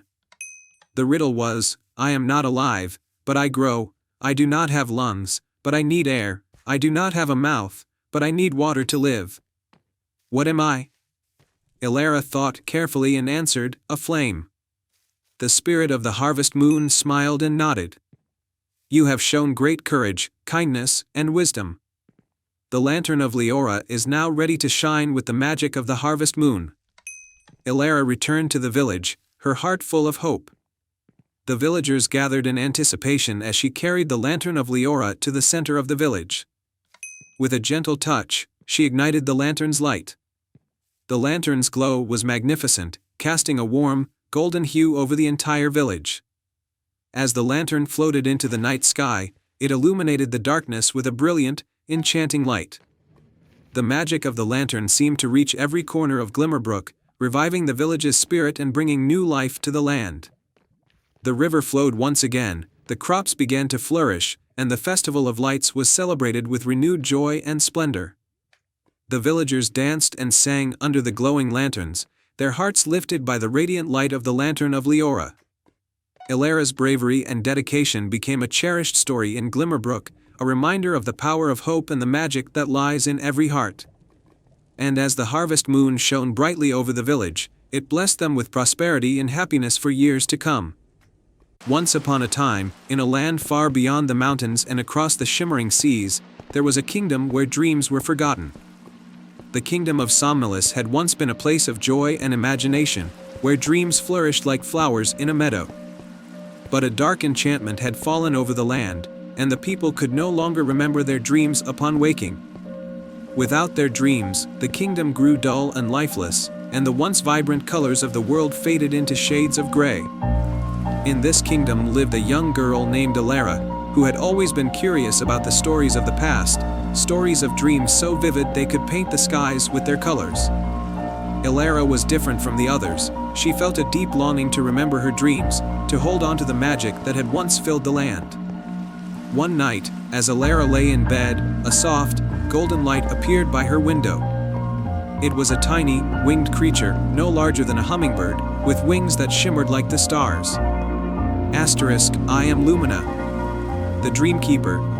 The creature said in a voice as soft as a whisper. I protect the dreams that have been forgotten, but the dark enchantment has bound them in a place far from here.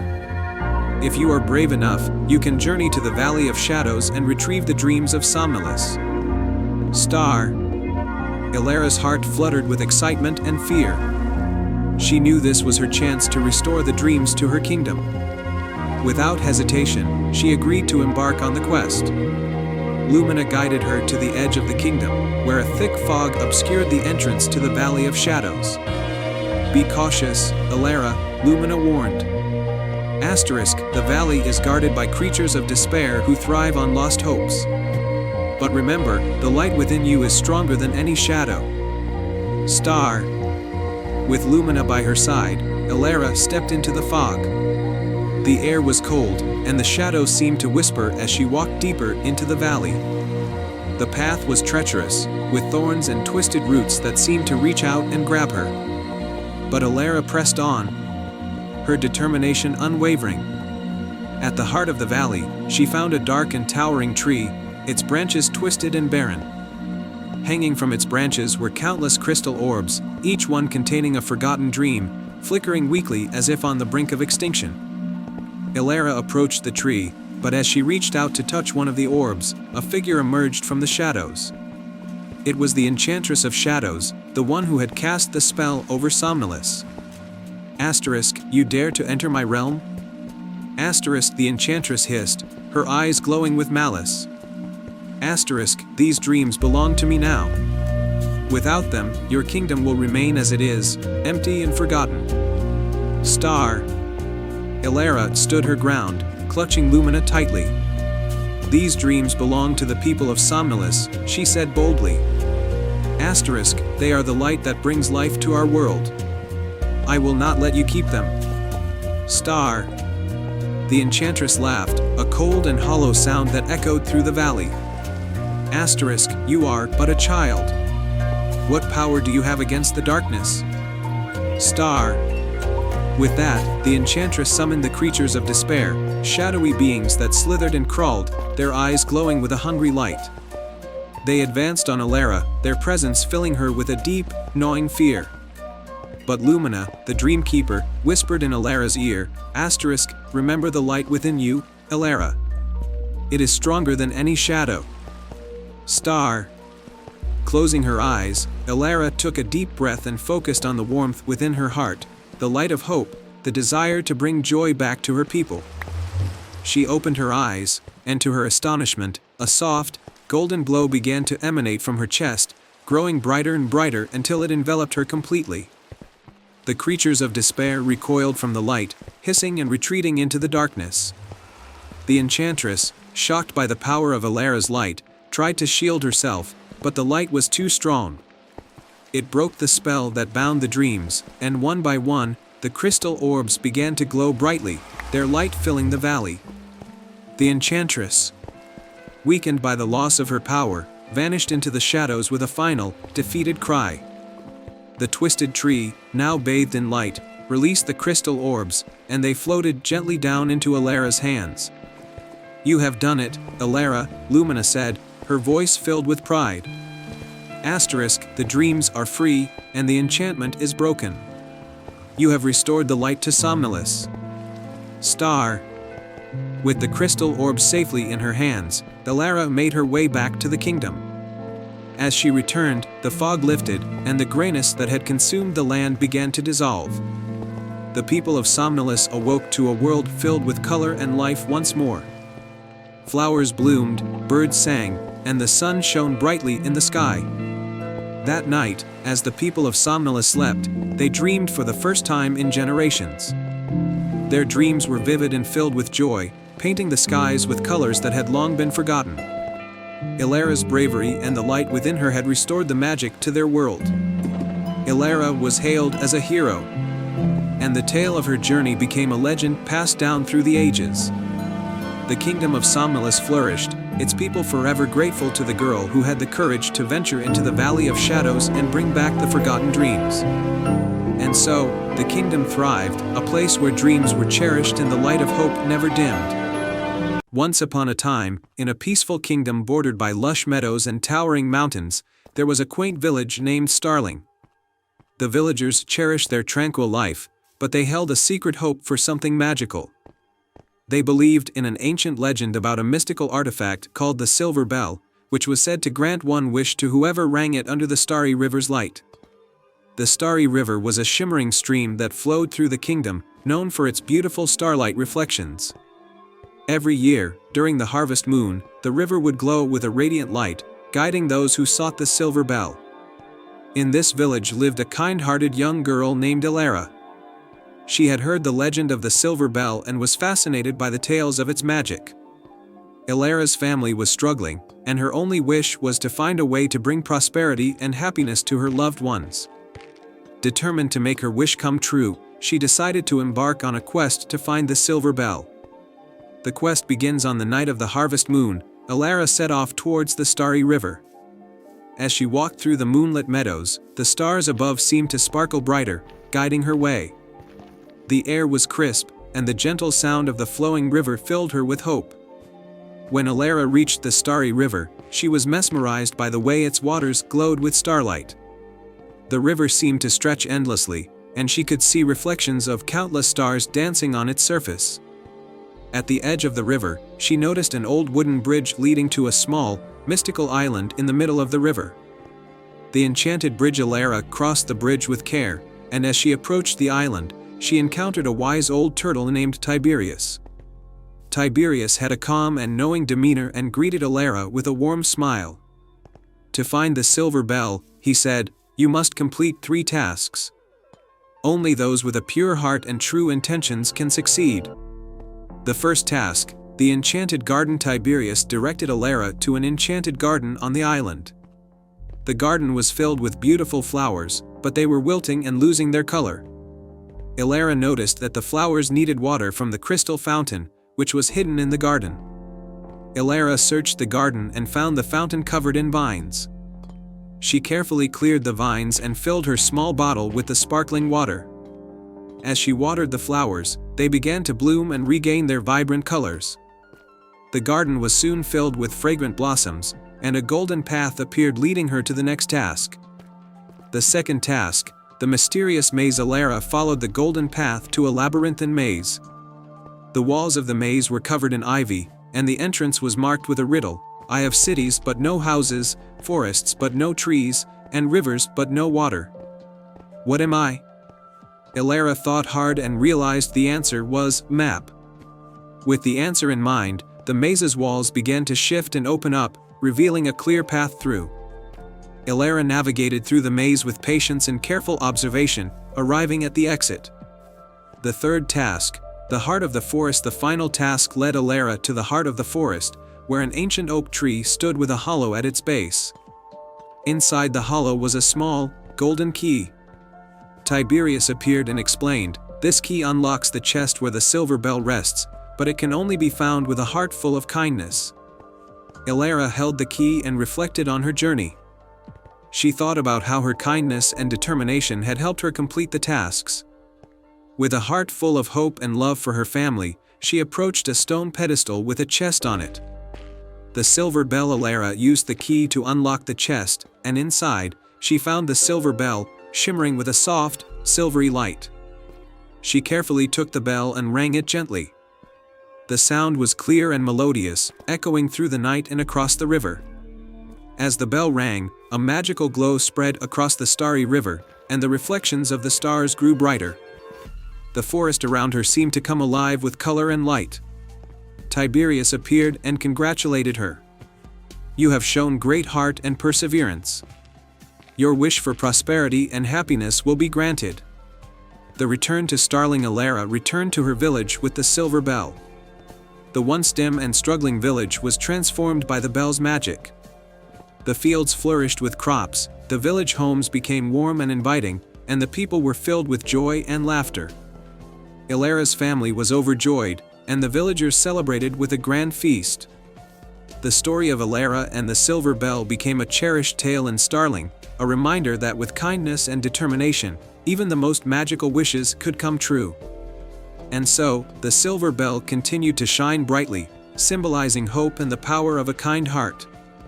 The Starry River remained a place of wonder, and Ilara's story lived on, inspiring future generations to seek their own adventures and embrace the magic within their hearts. The end. Once upon a time, in a small village surrounded by tall mountains and deep forests, lived a young girl named Ilara. Ilara was known throughout the village for her kindness and the beautiful songs she sang.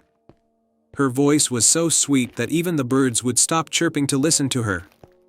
Every morning, Ilara would sing as she helped her mother with the chores, and her songs filled the air with joy. One sunny afternoon, as Ilara was gathering wildflowers in the meadow, she saw a glimmer of light coming from the edge of the forest. Curious, she followed the light and found a small, clear pond. The light was coming from something lying at the bottom of the pond. Ilara reached into the water and pulled out a mirror. It was a small, round mirror with a frame made of gold and decorated with tiny jewels. The mirror shone so brightly in the sunlight that Ilara could hardly look at it. As Ilara gazed into the mirror, she noticed something strange. Instead of her own reflection, she saw the image of an old woman with kind eyes and a warm smile. Ilara gasped and almost dropped the mirror. The old woman in the mirror spoke. "Do not be afraid, dear child," she said. "I am the fairy of the mirror, and I have been trapped in this pond for many years. By finding me, you have broken the spell that kept me here." Ilara was amazed. She had never met a fairy before. "How can I help you?" she asked. The fairy of the mirror smiled. "You have already helped me by freeing me from the pond. Now, I wish to grant you a gift as a token of my gratitude. This mirror is magical. It can show you the true nature of any person's heart. If you look into the mirror while thinking of someone, you will see whether their heart is kind and pure or filled with darkness and deceit. Use it wisely, dear Ilara, for not everyone is as kind as you." With that, the fairy's image faded, and the mirror showed only Ilara's reflection. Ilara was overjoyed and thanked the fairy, promising to use the mirror for good. She slipped the mirror into her pocket and hurried back home, her heart light and happy. Days went by, and Ilara kept the mirror with her, but she didn't use it. She was content with her simple life in the village, singing and helping her mother. One day, however, a stranger came to the village. He was a tall man with a charming smile, dressed in fine clothes, and riding a beautiful horse.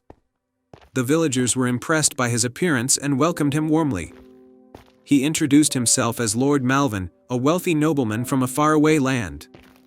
Lord Malvin claimed he was looking for a new place to build his castle, and he promised to bring wealth and prosperity to the village.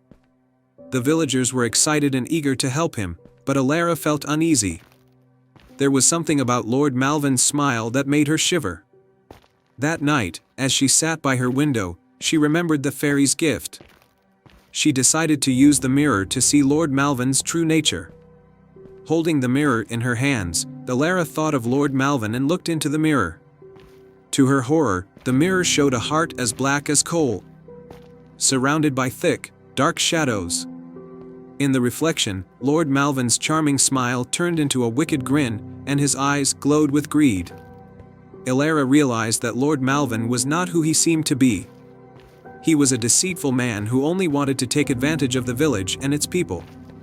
Ilara knew she had to warn the villagers, but she wasn't sure if they would believe her.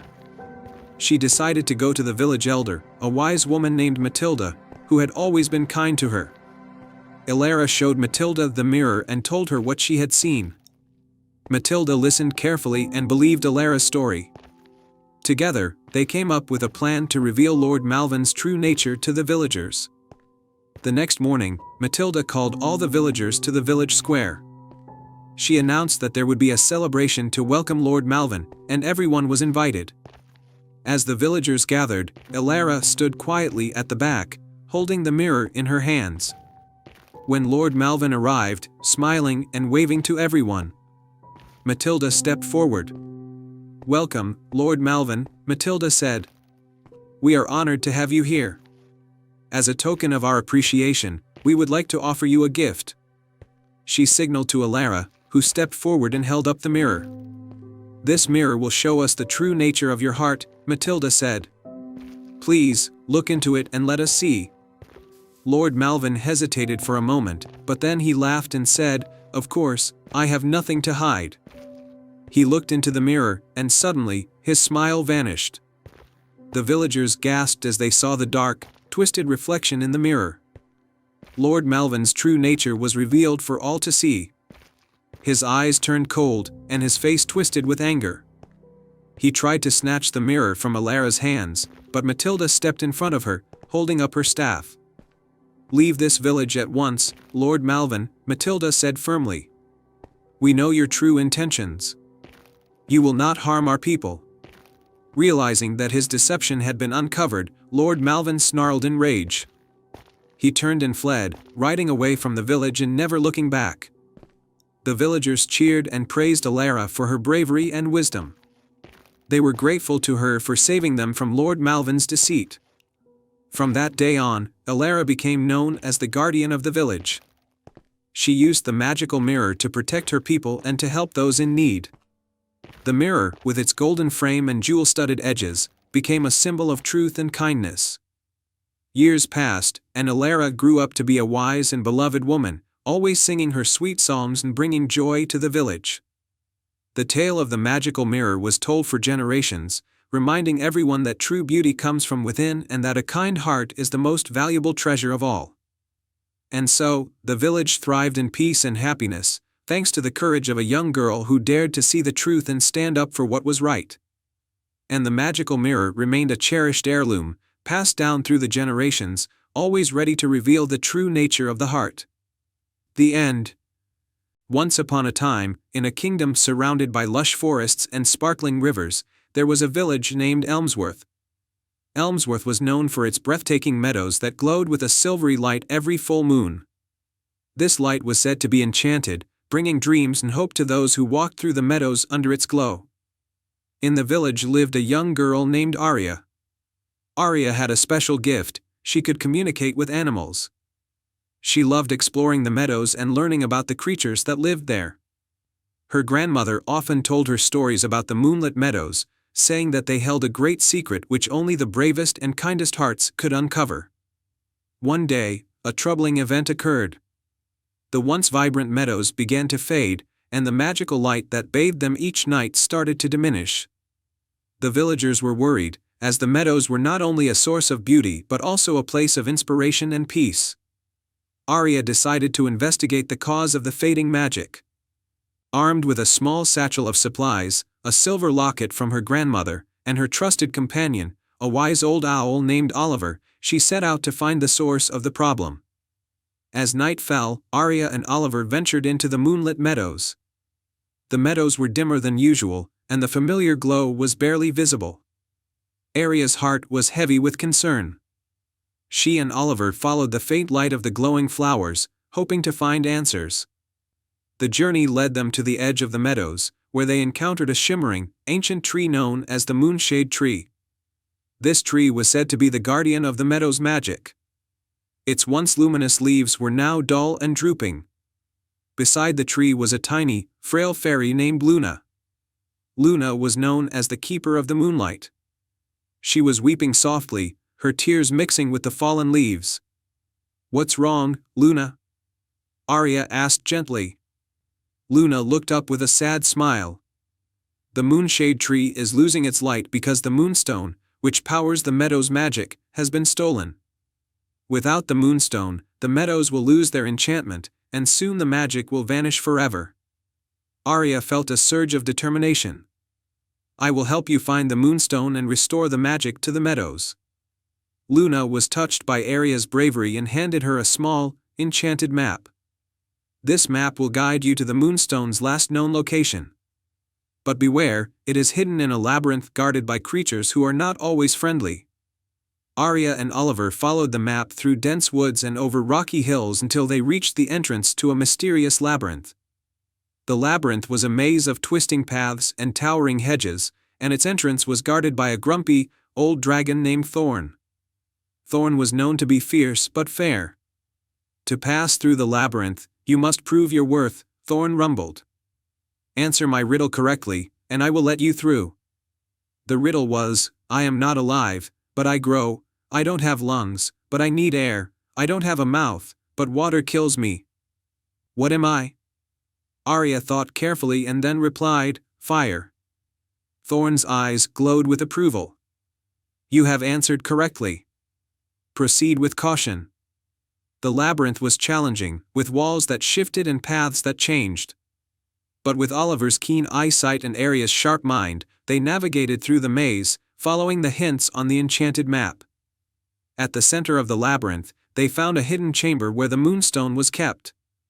But guarding it was a mischievous sprite named Puck, who had taken the moonstone out of curiosity and had been playing with it ever since. Puck, who was known for his playful tricks, was initially reluctant to return the moonstone. "Why should I give it back?" he asked, twirling the moonstone between his fingers. "It's so much fun to play with." Arya approached Puck with kindness. "The moonstone is not just a toy. It's the heart of the moonlit meadows, and its magic brings joy and peace to many. Please, return it so that the meadows can shine once more." Puck was moved by Arya's sincerity and agreed to return the moonstone. "All right, you've convinced me. I didn't realize how important it was." With the moonstone safely in Arya's possession, she and Oliver made their way back through the labyrinth. Thorn, seeing the moonstone, allowed them to pass without further obstacles. Returning to the moonshade tree, Arya placed the moonstone back into its rightful place.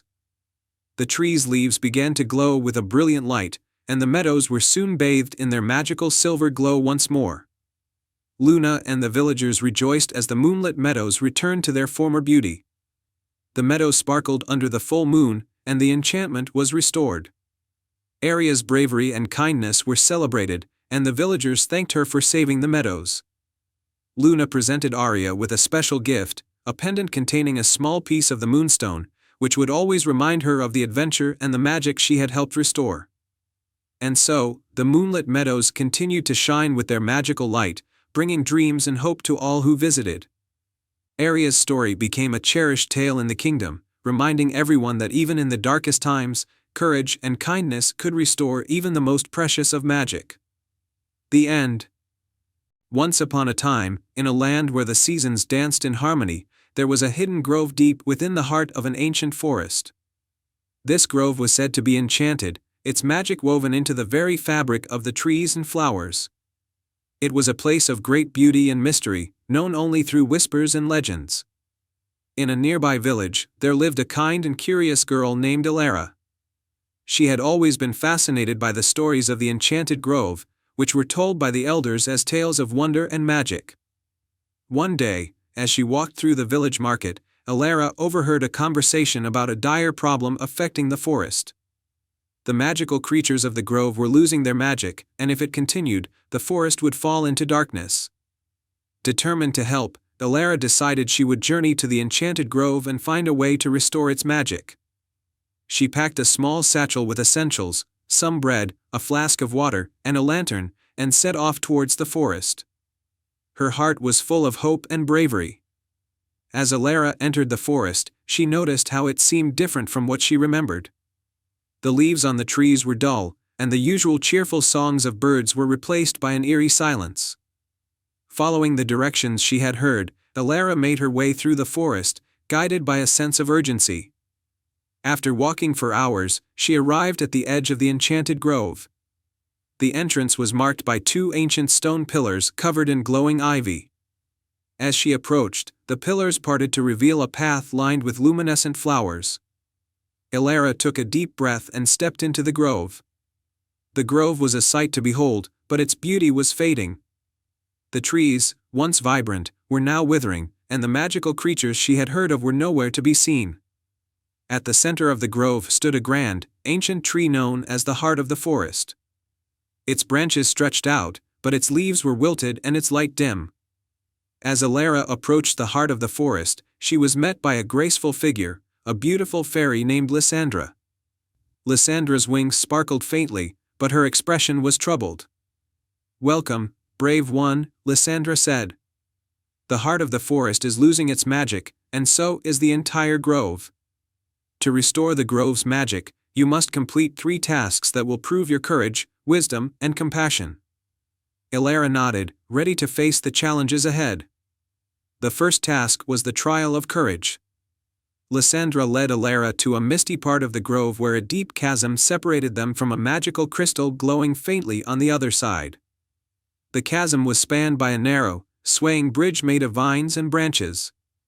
Elara hesitated for a moment but remembered why she had come. With determination, she carefully crossed the bridge, focusing on each step. The bridge swayed and creaked, but Elara's courage saw her through. She reached the other side and retrieved the crystal. As she touched it, the mist began to clear, and the grove's colors brightened slightly. For the second task, the trial of wisdom, Lysandra guided Elara to a serene glade where a wise old tortoise named Tiberius awaited.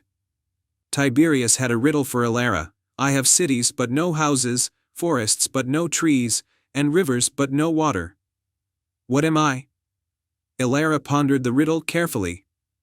After thinking about it, she replied, "A map." Tiberius smiled and nodded. "You have shown wisdom.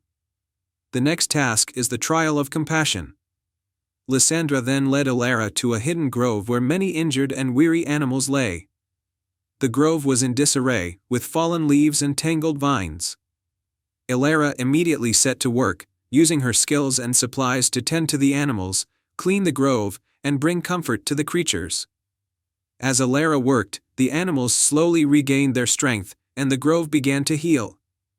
Flowers started to bloom, and the magical creatures began to appear, their lights growing brighter. With the final task completed, Lysandra led Elara back to the heart of the forest. The ancient tree's light began to flicker back to life as the grove's magic was restored. Lysandra spoke with gratitude, "You have shown great courage, wisdom, and compassion. The grove's magic is renewed, and the heart of the forest is whole once more." Elara felt a warm glow of satisfaction as the grove came back to life around her. The trees regained their vibrant colors, the animals danced happily, and the enchanted flowers shone brightly. Lysandra gifted Elara a small, glowing pendant as a token of gratitude. "This pendant will allow you to call upon the grove's magic whenever you need it," she said. Elara returned to her village, where she was welcomed as a hero. The villagers marveled at the stories of her adventure and celebrated the restoration of the forest's magic. The enchanted grove remained a place of wonder and beauty, and Elara's bravery was remembered for generations. And so, Elara lived happily, always cherishing the magic of the forest and the lessons she had learned about courage, wisdom, and compassion.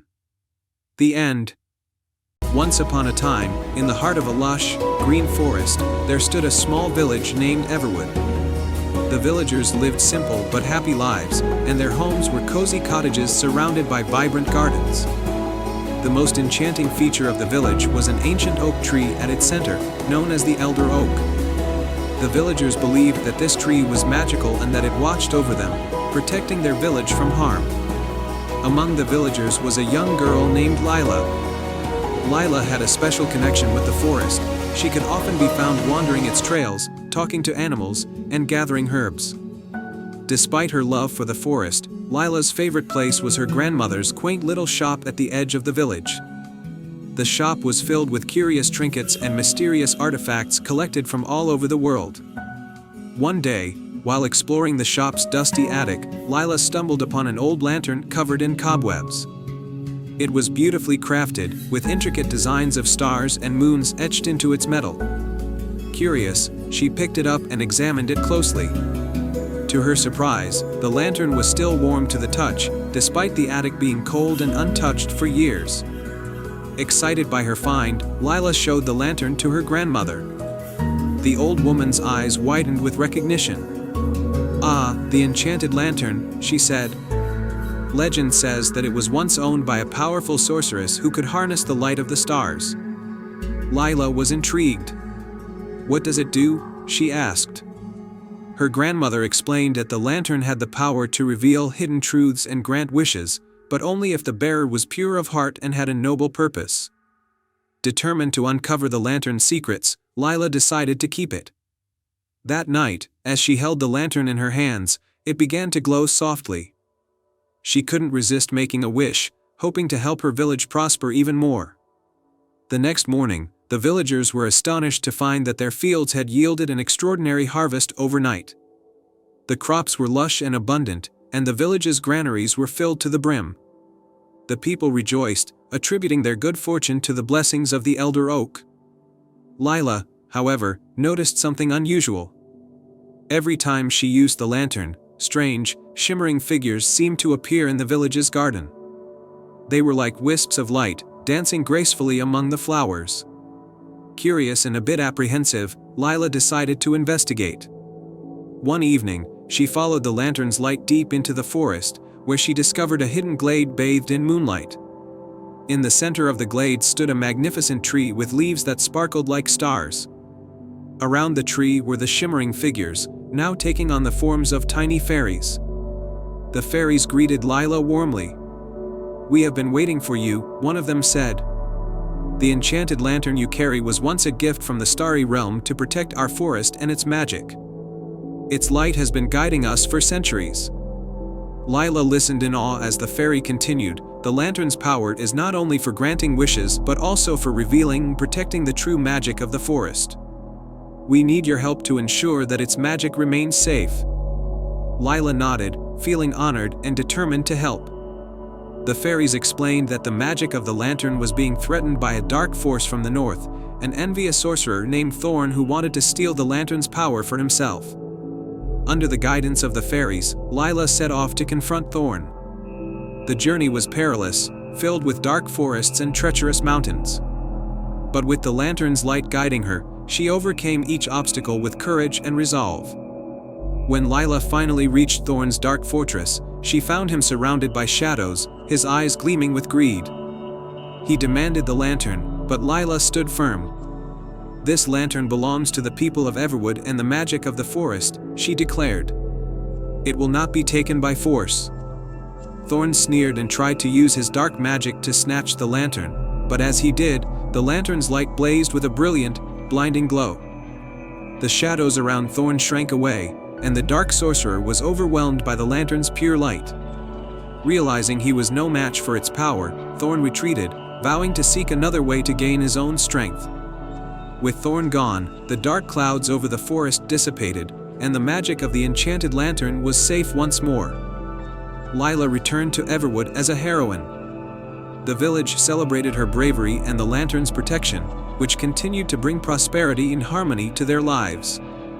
The fairies thanked Lila for her bravery and granted her a special gift, a small, star-shaped charm that would allow her to call upon their aid whenever needed. And so, the village of Everwood thrived under the watchful eyes of the elder oak and the protective glow of the enchanted lantern. Lila continued to wander the forest, her heart full of wonder and gratitude. The lantern's light remained a symbol of hope and magic, reminding the villagers of the bravery of one young girl who protected their home with the power of a star. The end. Once upon a time, in a land known for its breathtaking beauty and peaceful harmony, there was a small village named Rivendell. Rivendell was blessed with fertile lands and a crystal-clear river that flowed through it. This river was unlike any other, it sparkled with a silvery sheen, and its waters were said to hold magical properties. The villagers believed that the river had the power to grant one wish to those who truly needed it. In Rivendell lived a kind-hearted young woman named Eliana. She was known for her generosity and unwavering optimism. Though she was loved by everyone in the village, Eliana had a secret longing. She wished to heal her ailing grandmother, who had been bedridden for many months. The village healer had tried every remedy, but nothing seemed to work. One day, while walking along the riverbank, Eliana noticed something unusual, a faint glow emanating from beneath the water. Driven by hope, she waded into the river and discovered a small, intricately carved box submerged in the silvery depths. The box was adorned with mystical symbols and appeared to be enchanted. Eliana carefully retrieved the box and opened it. Inside, she found an ancient parchment in a delicate, glowing crystal.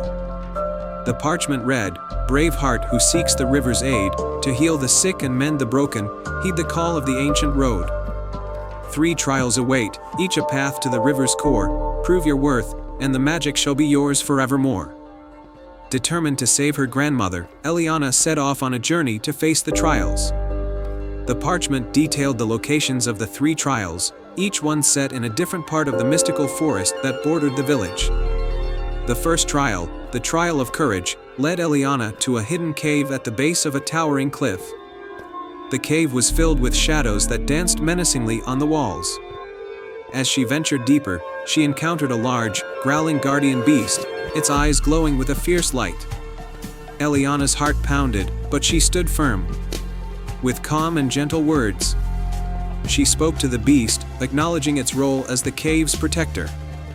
"I seek only the river's magic to heal my grandmother," she said sincerely.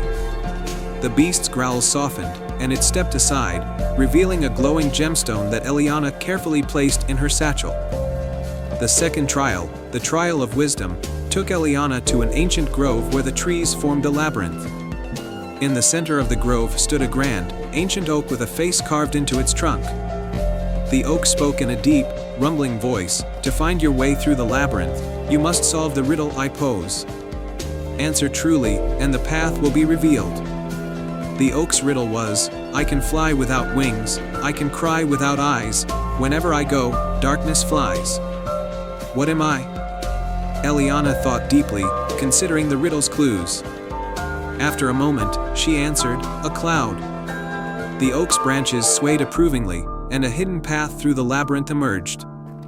At the end of the path, she found a silver feather, which she added to her collection. The final trial, the trial of compassion, led Eliana to a serene, moonlit glade. Here, she found a small, delicate fairy trapped under a fallen branch. The fairy's wings were fluttering weakly as it tried to free itself. Eliana gently lifted the branch and freed the fairy. "Thank you," the fairy said, her voice like the tinkling of bells. "Your kindness has restored my strength. As a token of my gratitude, I will guide you to the heart of the river where your wish can be fulfilled." The fairy led Eliana to a secluded part of the river, where the waters sparkled even more brightly. Eliana placed the gemstone and feather into the river's flow. The river responded with a dazzling display of light, and a gentle mist enveloped the area. From the mist emerged a serene, ethereal figure, the spirit of the river. "You have proven yourself with courage, wisdom, and compassion," the spirit said. "The magic of the river is now yours to use. The healing waters will flow to your grandmother." Eliana thanked the river spirit and hurried back to Rivendell. She collected some of the magical water in a vial and brought it to her grandmother. With hope in her heart, she administered the water to her grandmother. To everyone's amazement, her grandmother's health improved almost instantly. She sat up, her eyes sparkling with vitality. The village celebrated the miraculous recovery, and Eliana's bravery and selflessness were honored by all.